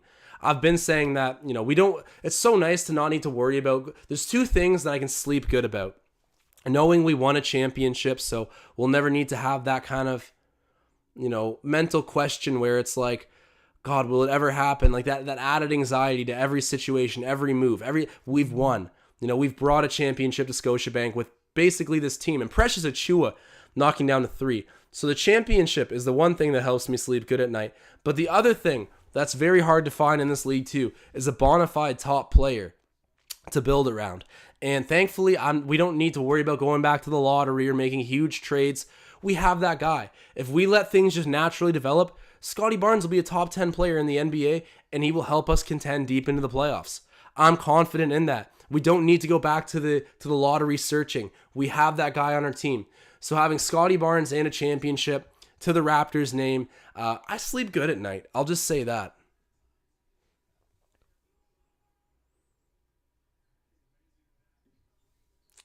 And then the Raptors on a pretty good little run here. Leading by 21 points. So my spread bet looking pretty good at the moment. But OG Anunoby, he's only got 5 points. He might be playing spoiler here, guys. But on another note, Chris Boucher, he's got 11, 8, and 1. Pretty good performance for him. He's got a block to go with that. Gary Trent Jr., 10 points. He's cooled down a little bit, but had some pretty explosive moments early in the game. And then VanVleet with 27. Scottie Barnes already with 21 points in less than 30 minutes. Let's see if he can keep this going. And Malachi Flynn, everybody. My boy, the Crimson Flynn, is in. Flynn and VanVleet on at the same time. Interesting. Achiuwa with the jam. And yeah, 1-800-LUNATIC pointing out that Fred is sunning Chioza, saying, hey, buddy, this is what a 6-foot-tall point guard in the NBA looks like. You got to be able to do these things. Fred VanVleet putting on a show at the moment. Shay R saying, okay, this is interesting. I don't want to exactly agree with this. Shay R saying Randall and Pascal were both one-year wonders. I don't agree with that, but Julius Randle and Pascal Siakam are 2 players I see a lot of similarities between. Beyond just stylistically, but just the way their career has gone, the current sort of ability to impact the game. Those 2 guys, I find are in very, very, very similar situations. Fred VanVleet throws it up court, picked off, but it's out of bounds, so it's staying Raptors ball. Toscano Anderson fell out as he grabbed the ball out of midair. But Fred VanVleet's looking for every opportunity to push the ball here and make things happen. Taking nothing for granted. Matty Maru finally says, I'll say it, Scottie has the sauce to be an MVP. Man, he stuffs the stat sheet. He's like an athletic Jokic, man. The way he plays, the way he can play, make, rebound. He's like a supercharged athletic Jokic. At the 4, though. At the 4. But you guys get what I mean. He's got that playmaking where it's so rare. And when he's in his prime, I think he's going to be averaging a silly amount of assists. And speak of that, man, pretty sure he just assisted that to Yuta Watanabe, connecting on the 3-pointer. That's another assist for Barnes. I'll make it rain really quick in the chat here. Unreal stuff. Scottie finding Yuta, who's been a huge spark. Precious with the rebound. Comes back the other way for the Raptors.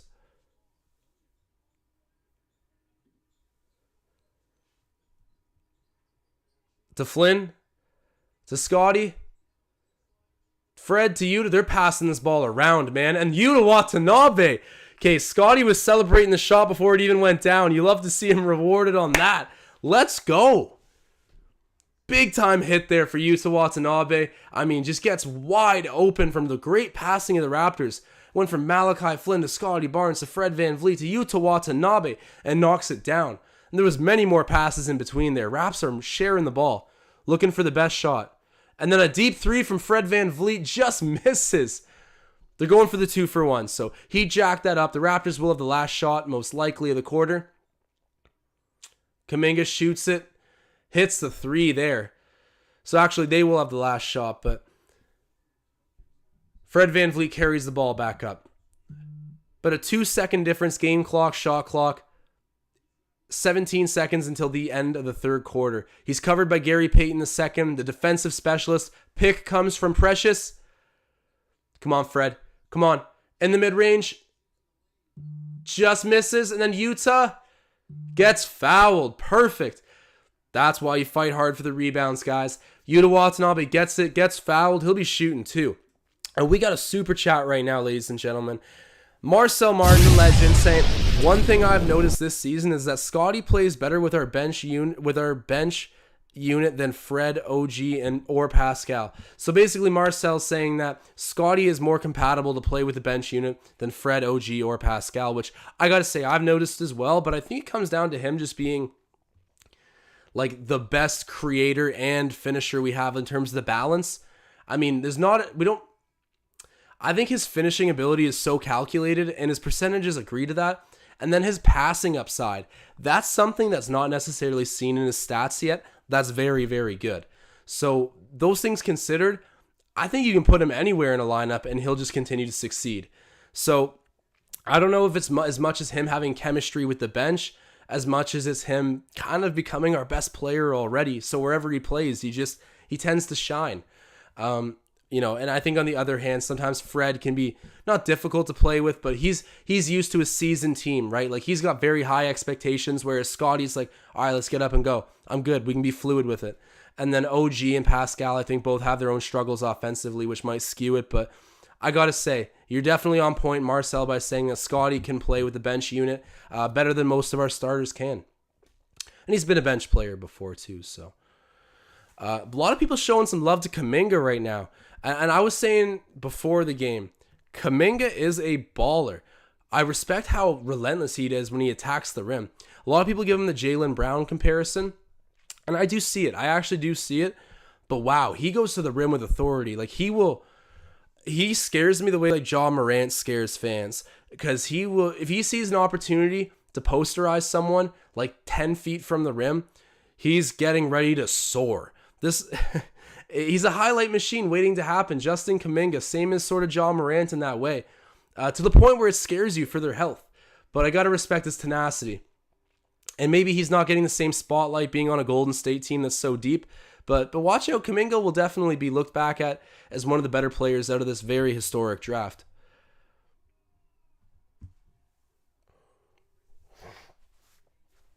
Apologies, guys. I'm still a little bit sick right now.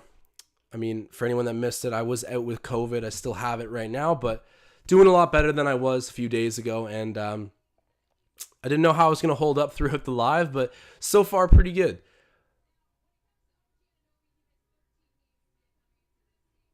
And somehow we have circled right back to Pascal trade talks in the chat. Magnetic Knowledge saying, I hate Golden State with a burning passion except Green and Curry, respect, and Kuminga, he's saying. So Curry, Green, and Kuminga, they're exempt from Magnetic Knowledge's hate list for the Golden State Warriors, but everyone else applies. I gotta say, I probably put Draymond Green in that category too. I respect the Warriors. I respect them so much. And I love watching good basketball, so I got to have that kind of appreciation for them. But I'm with you. I'm not a huge fan of them. And I think it's probably because they get in the way of what we want to do. So it is a compliment to Golden State, but Draymond Green, to me, I don't know. I think it's the way he carries himself. Especially the way he threw their whole management team under the bus when they're talking about, it's the team's fault for mismanaging me and KD's situation. We should have gone and had a meeting as a team after. They did. They literally did do that. And bro, I get why KD can say all these things, but you're still literally on the Warriors, and you're going to say that they mismanaged Kevin Durant and your situation by not having a meeting. You're just going to lie through your teeth in this interview to basically just please KD. I was like, oh my God, you are literally burning your own home right now. Why? I thought Golden State did a good job. To me, Draymond Green's a little reckless, and I respect his game, but I'm not big on him as a dude. I don't even think he knows what he's saying with his opinions sometimes. He just gets fired up and talks, and a lot of people are like that. I'm kind of like that, but I can't say I'm a huge fan of Draymond, even though I respect his game. I also just know that Draymond Green, and maybe this is unfair to say, but I don't think he would have the career spotlight he has, anywhere close to. I don't even think he would have 50% the career spotlight that he currently has had he not ended up being on the Golden State Warriors, surrounded by Steph Curry and Klay Thompson. And as much as he helped make them into the Warriors that we know, I just don't think he would have that same reputation in the league as an all-time defensive player if he hadn't been doing it with those guys around him and having them to pass to. Maybe I'm being a hater. Maybe I'm going out of pocket here, but definitely I'm not a big Draymond guy, as you can tell, but my respect is still there for him, of course. And the score right now for the Raptors is 98-71. 10:23 left in this game at the moment. A.O. Gorman saying Jamal Murray or Shea for Pascal. I don't think either team's doing that trade. Jamal Murray was playing like a superstar the last time we saw him. The bubble was crazy for that guy. We've been missing Jamal Murray collectively. I'd love to see him come back into the league. Gary Payton Jr. up to Bielitsa. Ends up to over at Chioza. Sorry, oh my God, my voice is cutting out. But the Warriors travel, and it's going to be the Raptors' ball. Really good ball movement, but as I said, Chioza turns it over. Raps will get back the ball right now.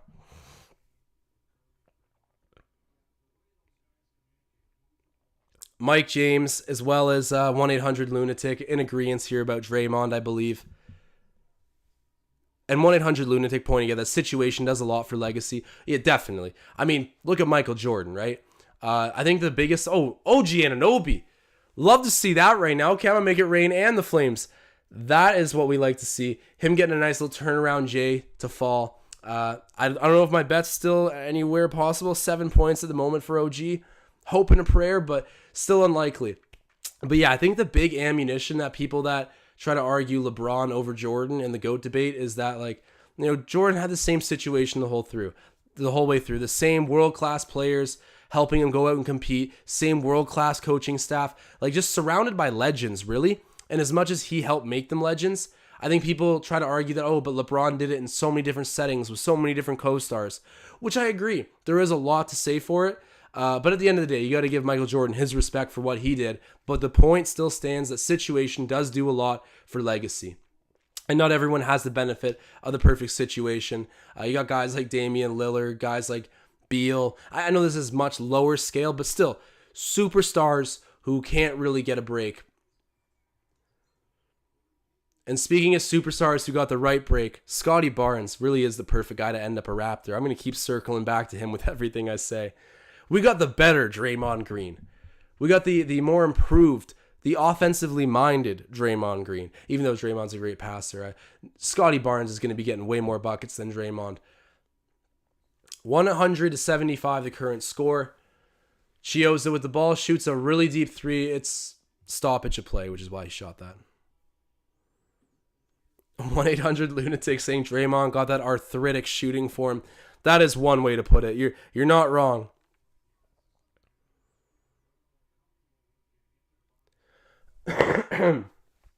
Oh. So Marcel Martin saying Draymond Green is an idiot off the court. He asked Masai about our BLM bus considering that we're in Toronto. That is ridiculous. See, that is the stuff where I'm like, Draymond Green just like thinks and speaks. And of course, I think all of us have that issue at different times. But, you know, with issues like BLM even, it's like, hey, Draymond, you know, I get that you're in the States and it's a big issue there. But just because you don't know about it beyond the States doesn't mean that it doesn't exist. And that's, I just think Draymond could be a little closed-minded to try to like prove his point or what. Marcel Martin pointing out another thing that Draymond Green has said that's just like kind of turned away fan favoritism from him, but got to respect what he does on the court. Precious Achiuwa there to collect the rebound off the missed shot. He's going coast to coast and gets blocked by Toscano Anderson. What a defensive play by Toscano. Passes it out to Lee. Pump fake. Lee's got it again, and it's going over half. OG, get there. OG. Oh, my God. They called it the over and back.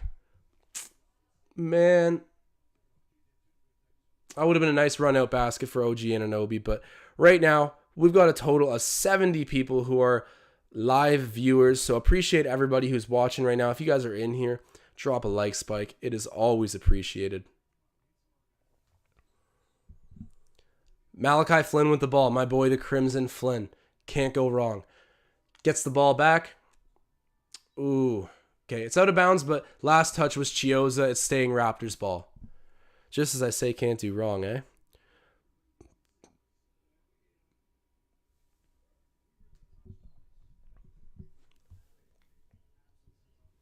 Sorry, guys. I'm just trying to clear up my airways a little bit here.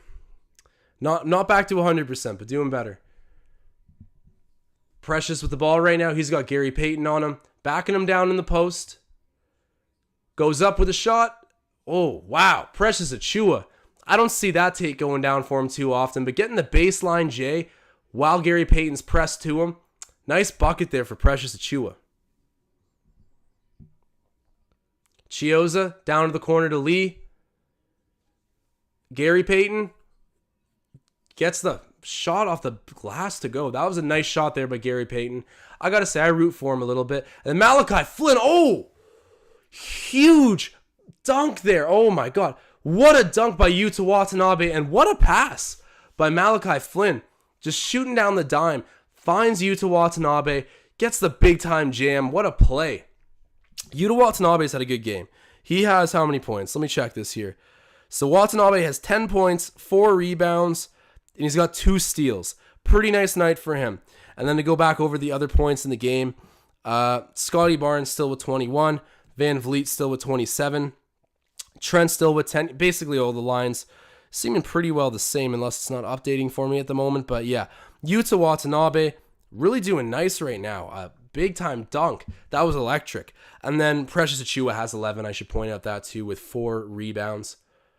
Nice jam, but the thing I love about that is Malachi Flynn, with just one of the passes you love to see, the backspin on the ball, full court to the guy cutting. That stuff right there is what coaches go crazy about.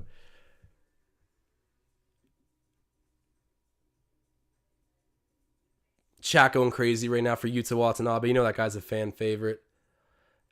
And shouts out to 80 people who are watching right now. If you guys are in here, throw down a like spike. It is always appreciated. I abuse this animation so much, but you guys are the best. And the more likes we get on this video, obviously, the better it does, the more recommended it is, and the more live viewers we get. So you guys are really the thing that drives this. Much appreciated.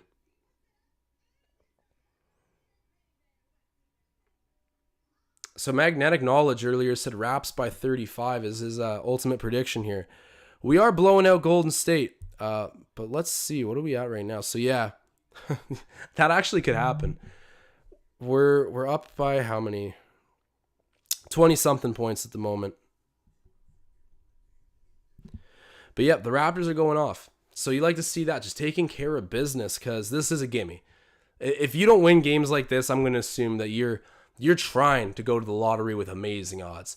So I think it was Marcel Martin who said this earlier, but I couldn't have said it much better myself, that in the short term, this doesn't matter. In the long term, it certainly matters. It's going to come down to each and every last win you have, determining who gets into that play-in, as well as building confidence along the way to say that we're ready to go out and play winning basketball. Because the Raptors, as much as they've had a lot of different streaks, I have to say that I've noticed them become a more and more complete and comfortable team logically as the season's gone on. So no big regressions or anything like that. Just pretty much, as much as we've had streaks, I think that the quality of play and the principles that we've been instilling have only kind of gone up so far for this Raptors group.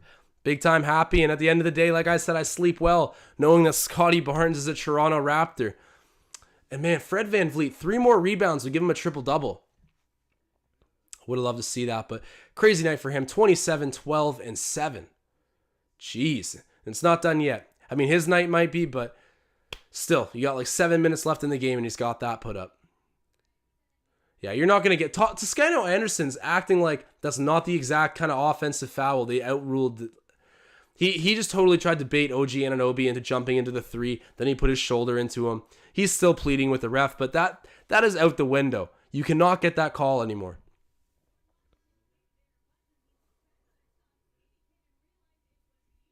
And then another super chat from the legend himself, Marcel Martin, saying even though Malachi doesn't get minutes, has he ever had a bad game this season? He's never, I wouldn't say he's had a game where I was like, oh my God, Malachi was brutal. I'll be honest, he's had his moments where he's struggled a bit, and I've been like, all right, I understand why Banton right now is getting the playing time over him, but he's never had the full opportunity extended until recently. And Malachi's a guy that, big block by Anunoby, but you're calling that a foul? Ain't no way. That is some scoreboard officiating right now. That's not a foul. But to comment on Malachi Flynn, as I was saying there, I think he has had maybe some rough moments, but anytime coach has been like, here, go out and play 20 minutes or something close to that, he's really rewarded. And it's not always been with points. It's been with making the right play, minimizing turnovers, playing inspired defense. He's not the perfect player, but the efforts he's been giving as of recently, I've been loving them, and clearly Nick Nurse has too, because he's continued to go back to Malachi. It's good to see that we're building off of last season for him, instead of just being like, let's remember him as that guy that was there during the Tampa season who never really panned out. We're trying to continue to push his development, and I think that's the right route to go. Big time crossover. Oh my God, right on cue, man. Malachi Flynn. Oh my God. Okay, we gotta break out the animation. Where is it?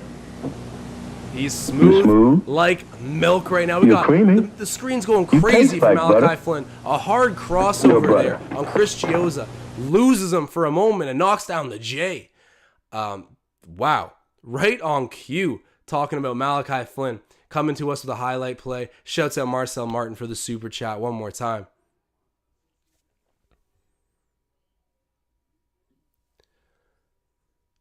Malachi from 3 knocks down he's hot right now, ladies and gentlemen. The Crimson Flynn, he is red hot.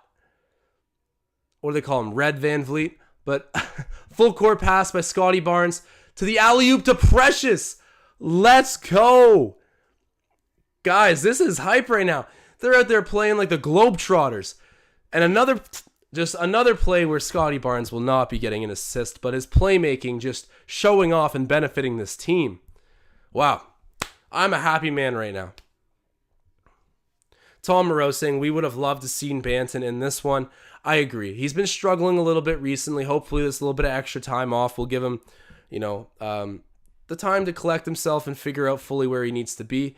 We are at a 30-point lead right now, by the way. So for Magnetic Knowledge, who predicted a 35-point W, you sounded like a crazy man at one point, but not anymore.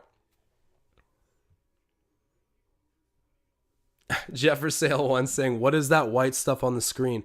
So I'm pretty sure Ben said it was like supposed to be butter at one point for like smooth like butter animation. But then people start calling it milk, which to me it looks like milk. I'm going to play it right now again. Yeah, that's got to be milk. Smooth. You're creamy. Yeah, anyways, smooth like milk, like smooth butter. like butter. Some sort of dairy butter. product. Malachi Flynn is smooth, is the point. And just getting Chris Chioza lost on that last play and coming down and hitting a three-pointer right after. Marcelo and I were hyping him up, and he's going out there and playing really nice. What does he have for points right now? I definitely don't think it's too much. The other night when he had 14 minutes played and 14 points, just went off at the end of the game. I mean, I've been a Malachi Flynn fan. I think the guys I defend the most are Malachi Flynn and Svi Mikhailuk, just because their skill set is so good. I mean, you need shooters in this league, and those two are shooters, ball handlers, defenders. But sometimes they do get a little bit lost in the mix and hated on a little bit. But just two guys that I think are still very young and will be rotation players in the NBA their whole careers. So I wouldn't sleep on them, but... Mike Kamina getting punny out here. He's saying, Josh, good win tonight. Appreciate that, Mike. And it's funny because when I was growing up, my brother and I would play on sports teams together. And after the game, if we won, the coach would come in and be like, hey, good win, boys. And then my brother and I would be like, oh, okay, good win. Yeah. But he said, good win, boys. And we're like, sup? How's it going? But yeah, that's been getting puns about that for a long time in my life.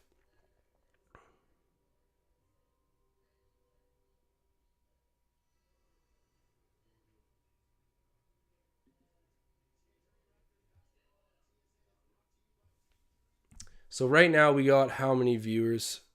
65 live viewers. If you guys are watching right now, drop a like spike. Appreciate you guys so much. Coming down the floor with the ball right now is Golden State. They're missing a ton of guys. No Otto Porter Jr. either. And then the steal for Bonga, who is in right now. Passes it off to Champagny. Oh, this is some sloppy basketball to start the half. Wow. This is like ultimately sloppy. Somehow the Raptors end up back with the basketball here.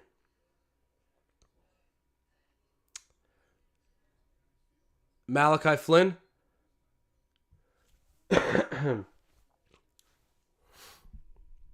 Gets fouled, I believe. Sorry, guys. I'm feeling a little bit...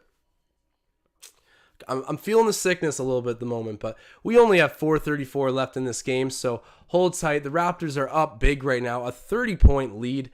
Let's see where this goes. Malachi Flynn back with the ball there after a bunch of stoppages and sloppy play. Svi Mikhailuk takes the three, misses it. Two guys have been hyping up. Like I said, I always defend Svi. I always defend Malachi. Almost connecting for the three-pointer there, but Svi misses. And now Golden State's back with the ball.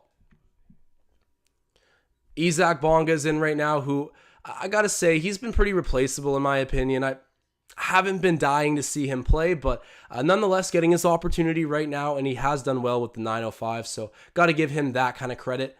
Bonga with the ball. Throws it down to Precious in the post, who's covered by Toscano Anderson. I got to say, he's impressed me as a defender, but gets taken to town there by Precious. Yes, sir. That's an and one. Precious finishing with his left, driving on Toscano Anderson, who I am giving the credit of being a pretty good defender. But Precious just getting the better of him there. And it's turned out to be a pretty good night for Achua.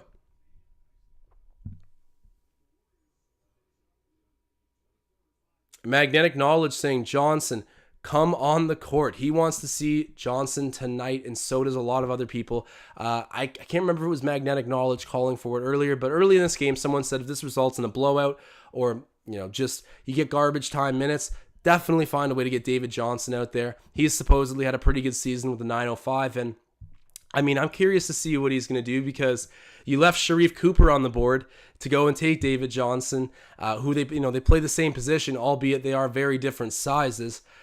Let's see. I think that Masai does have a plan. As Mike James was saying earlier, Masai, no matter the state of our team, he is forward-thinking and will help figure it out. So I got to think that he has a plan for David Johnson too. Let's see if he gets in here in the garbage minutes. But only 3:40 left in the match, so that time is limited. We'll keep you posted. Lee with the ball, covered by Mikhailuk. And then, Mikhailuk picking up the foul there. Mikhailuk just extended his hands fully.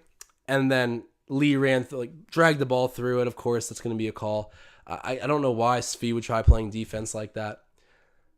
That was weird. But anyways, Warriors fouled. I believe they might be shooting 2. I don't know if they're in the bonus, but either way, it was Svi picking up that one. And yes, Damian Lee at the free throw line. Marcel Martin asking, how much does OG have? OG in the match right now, our bet's toast because of OG. He has 7 points, but otherwise, that bet would have hit because Scottie Barnes has, what does he have? 8 rebounds, 6 assists. We would have hit the bet 100% like that. And then Fred VanVleet hit how many 3-pointers? He has 6 3-pointers. And then the Raptors are definitely going to cover the spread. Man, that could have been like a plus 500 hit. But I got greedy. I got freaking greedy. Oh my, that's how gambling works, guys. I am how Vegas makes money because people actually do make winning picks, but then they get greedy, and you can see right at the bottom, I was debating. I was like, should I just do like 3 props? And I was like, no, I didn't get a chance to post this bet beforehand because Pascal was out, so it ruined my original parlay. Let's go big or go home. I should have just kept it with a 3-banger. That would have cashed out. But either way, I'm still getting treated to an unreal performance here by the Raptors. 115-85 is the score. 30-point lead still for Toronto. Gary Payton takes the 3, hits it. He's had a decent little game. Malachi Flynn with the ball now. Over to Svi Mikhailuk. In the hands of Justin Champagny now, and back up to Malachi Flynn. Come on, Mally, show me something. In the mid-range, oh man, and the defender goes flying. I don't know if that was an ankle breaker or anything, but Malachi Flynn hitting the shot when his defender's back is on the ground. I love to see that. Shouts out to Malachi Flynn, continuing to impress this game. I better be seeing a rant from his dad on Facebook after all this. And then Golden State hitting another 3 back-to-back. Kuminga this time. So they're figuring it out from downtown, but a little bit too late for that. Raps still up huge. Just over 2 minutes left in the game, guys. Appreciate everybody who's been signing in and watching the live streams. We got 75 live viewers right now. And then, yeah, the foul being laid there on Kuminga in transition. If you guys are watching still, drop a like spike. It is much appreciated. It's been a fun game. It really has been. We all had a good feeling about this one. I think I speak for everybody. We all had a really good feeling, and that's why I took them on the spread. And I'm not going to get into what OG Anunoby did to my bet tonight, but happy to see the Raptors above all else get a winning effort at home on the OVO night. This feels good. Kuminga hits his first.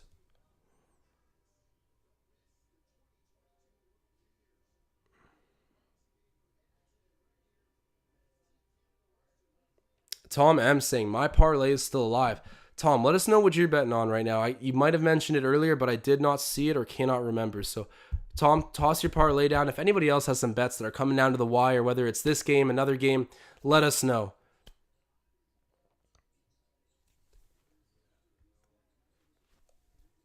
Wow, nice move by Toscano Anderson there. Gets the bucket in the paint after carving around with his dribble.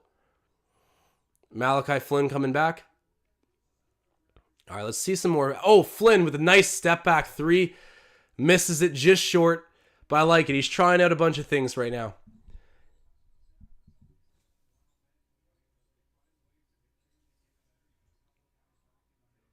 Yuta Watanabe. Oh, and the foul is laid. Bonga fouls Kuminga there. They are in the bonus, so they'll be shooting 2. But right now, let me go through the Raptors box score again. So yeah, Scottie Barnes only plays 32 minutes, 21 points, 8 rebounds, 6 assists, 8 of 12. And then he didn't hit any 3-pointers tonight, which he has figured out how to do as of late, but doesn't shoot any tonight or doesn't hit any. He was 0 of 2. But otherwise, very efficient for him. 27, 7, and 12 for Fred VanVleet and hitting 6 threes. Nothing short of superb, man. Steph Curry. Fred VanVleet said Steph Curry made it so he could play in the league. And when you see that the guy can knock down threes like that, you understand what he means. Undersized, but still so much to offer this team, especially from beyond the arc. And the ball is back in Malachi Flynn's hands. I just want to see him dribble and shoot the ball for the rest of the night. Almost turns it over there. Has to throw it back in bounds to Yuta Watanabe, who corrals it and calms it down. Goes to the rim. Gets the and one to fall, man. Yuta Watanabe not turning off the Jets this late. Gets an and one for the Raptors. Oh, and that's right. Tom Moreau saying, I've got Raps, Cavs, Nets, and the Edmonton Oilers. See what happens. I'm very surprised that the Oilers are still playing tonight with all the NHL COVID issues going on, and it seems like they're going to just pretty much do a hiatus to the season. Go check out Leafs Digest if you have not. Right before I hopped on live, we did a video breaking that down, but I like the sound of Tom's picks at the moment. I'll be cheering for those with you, Tom. I might even tail one of them if I have a chance to, but shouts out to Tom. I love when people talk about gambling on the live. It makes the experience a lot more fun. As dark as that is to say. Anyhow, less than a minute here left in the fourth quarter. The Raptors have more than just sealed this one a long time ago, but getting to see a lineup right now of Yuta Watanabe, Justin Champagnie, Bonga, Malachi Flynn. Oh! Okay, hold on. Pause everything I was just saying. Shouts out to Yuta Watanabe, who got up and just rejected Gary Payton. Yes, it ends up with a dunk still for Golden State because they pick up the ball right after. I love two things about that. I love the fact that Gary Payton tried challenging him. Yuta Watanabe not only gets the block, but after low-key kind of getting, and I won't say embarrassed, but you just got by Yuta. Helps him back up after, doesn't hang his head about it. And it's like, oh, it's, doesn't try to call for a foul that wasn't there. Gary Payton Jr. Helping him back up after a huge block. What a move. Yuta Watanabe continues to raise his stock even in garbage time. And then Marcel Martin piping up saying, I told y'all, Flynn uses his minutes well. He does. He's definitely wanted to make the most of it. And Nick Nurse has made it pretty tough on him. I mean, he doesn't just hand the guy minutes. Ooh, and there you go. A little bit of revenge maybe for Gary Payton.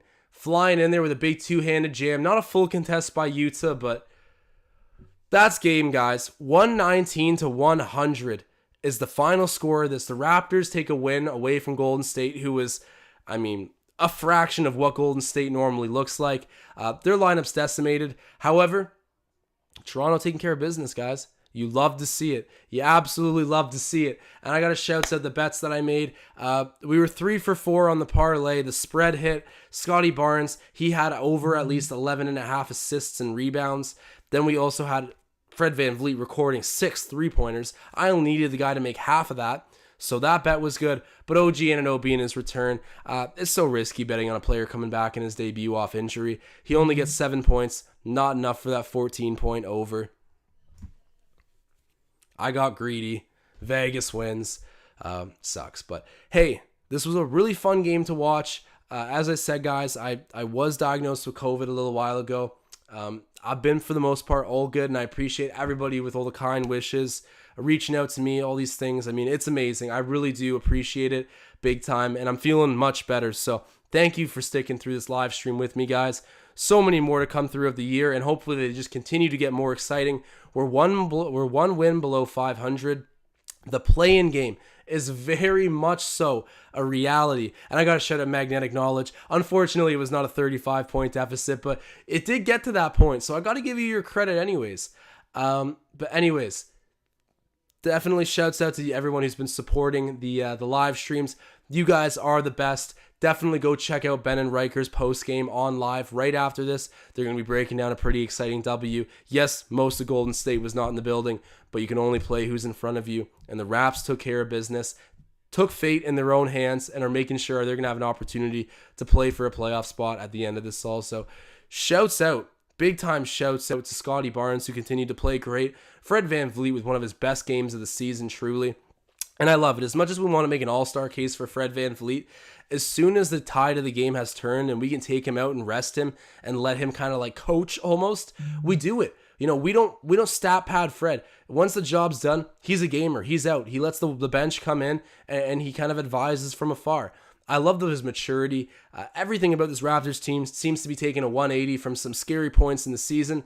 it is a process with peaks and valleys, but right now it seems like we're peaking, and I hope we can get over that 500 record. And everyone dropping W's in the chat right now. You guys are the best, man. I really, really do appreciate it. And, anybody who's in complicated circumstances, who has extending health concerns and all that, I can imagine that this, I'm sweating here talking to you guys. I would imagine that this would definitely be a butt kicking. So definitely always make sure to do your part with keeping others safe with the pandemic right now. It is a crazy, crazy outbreak. No matter what kind of political belief you fall into, definitely be courteous and take care of others. You guys are the best, man. Thank you so much for hanging out with me on this live, and I'm excited to get back at it for good now. So you guys are the greatest. I'm signing off.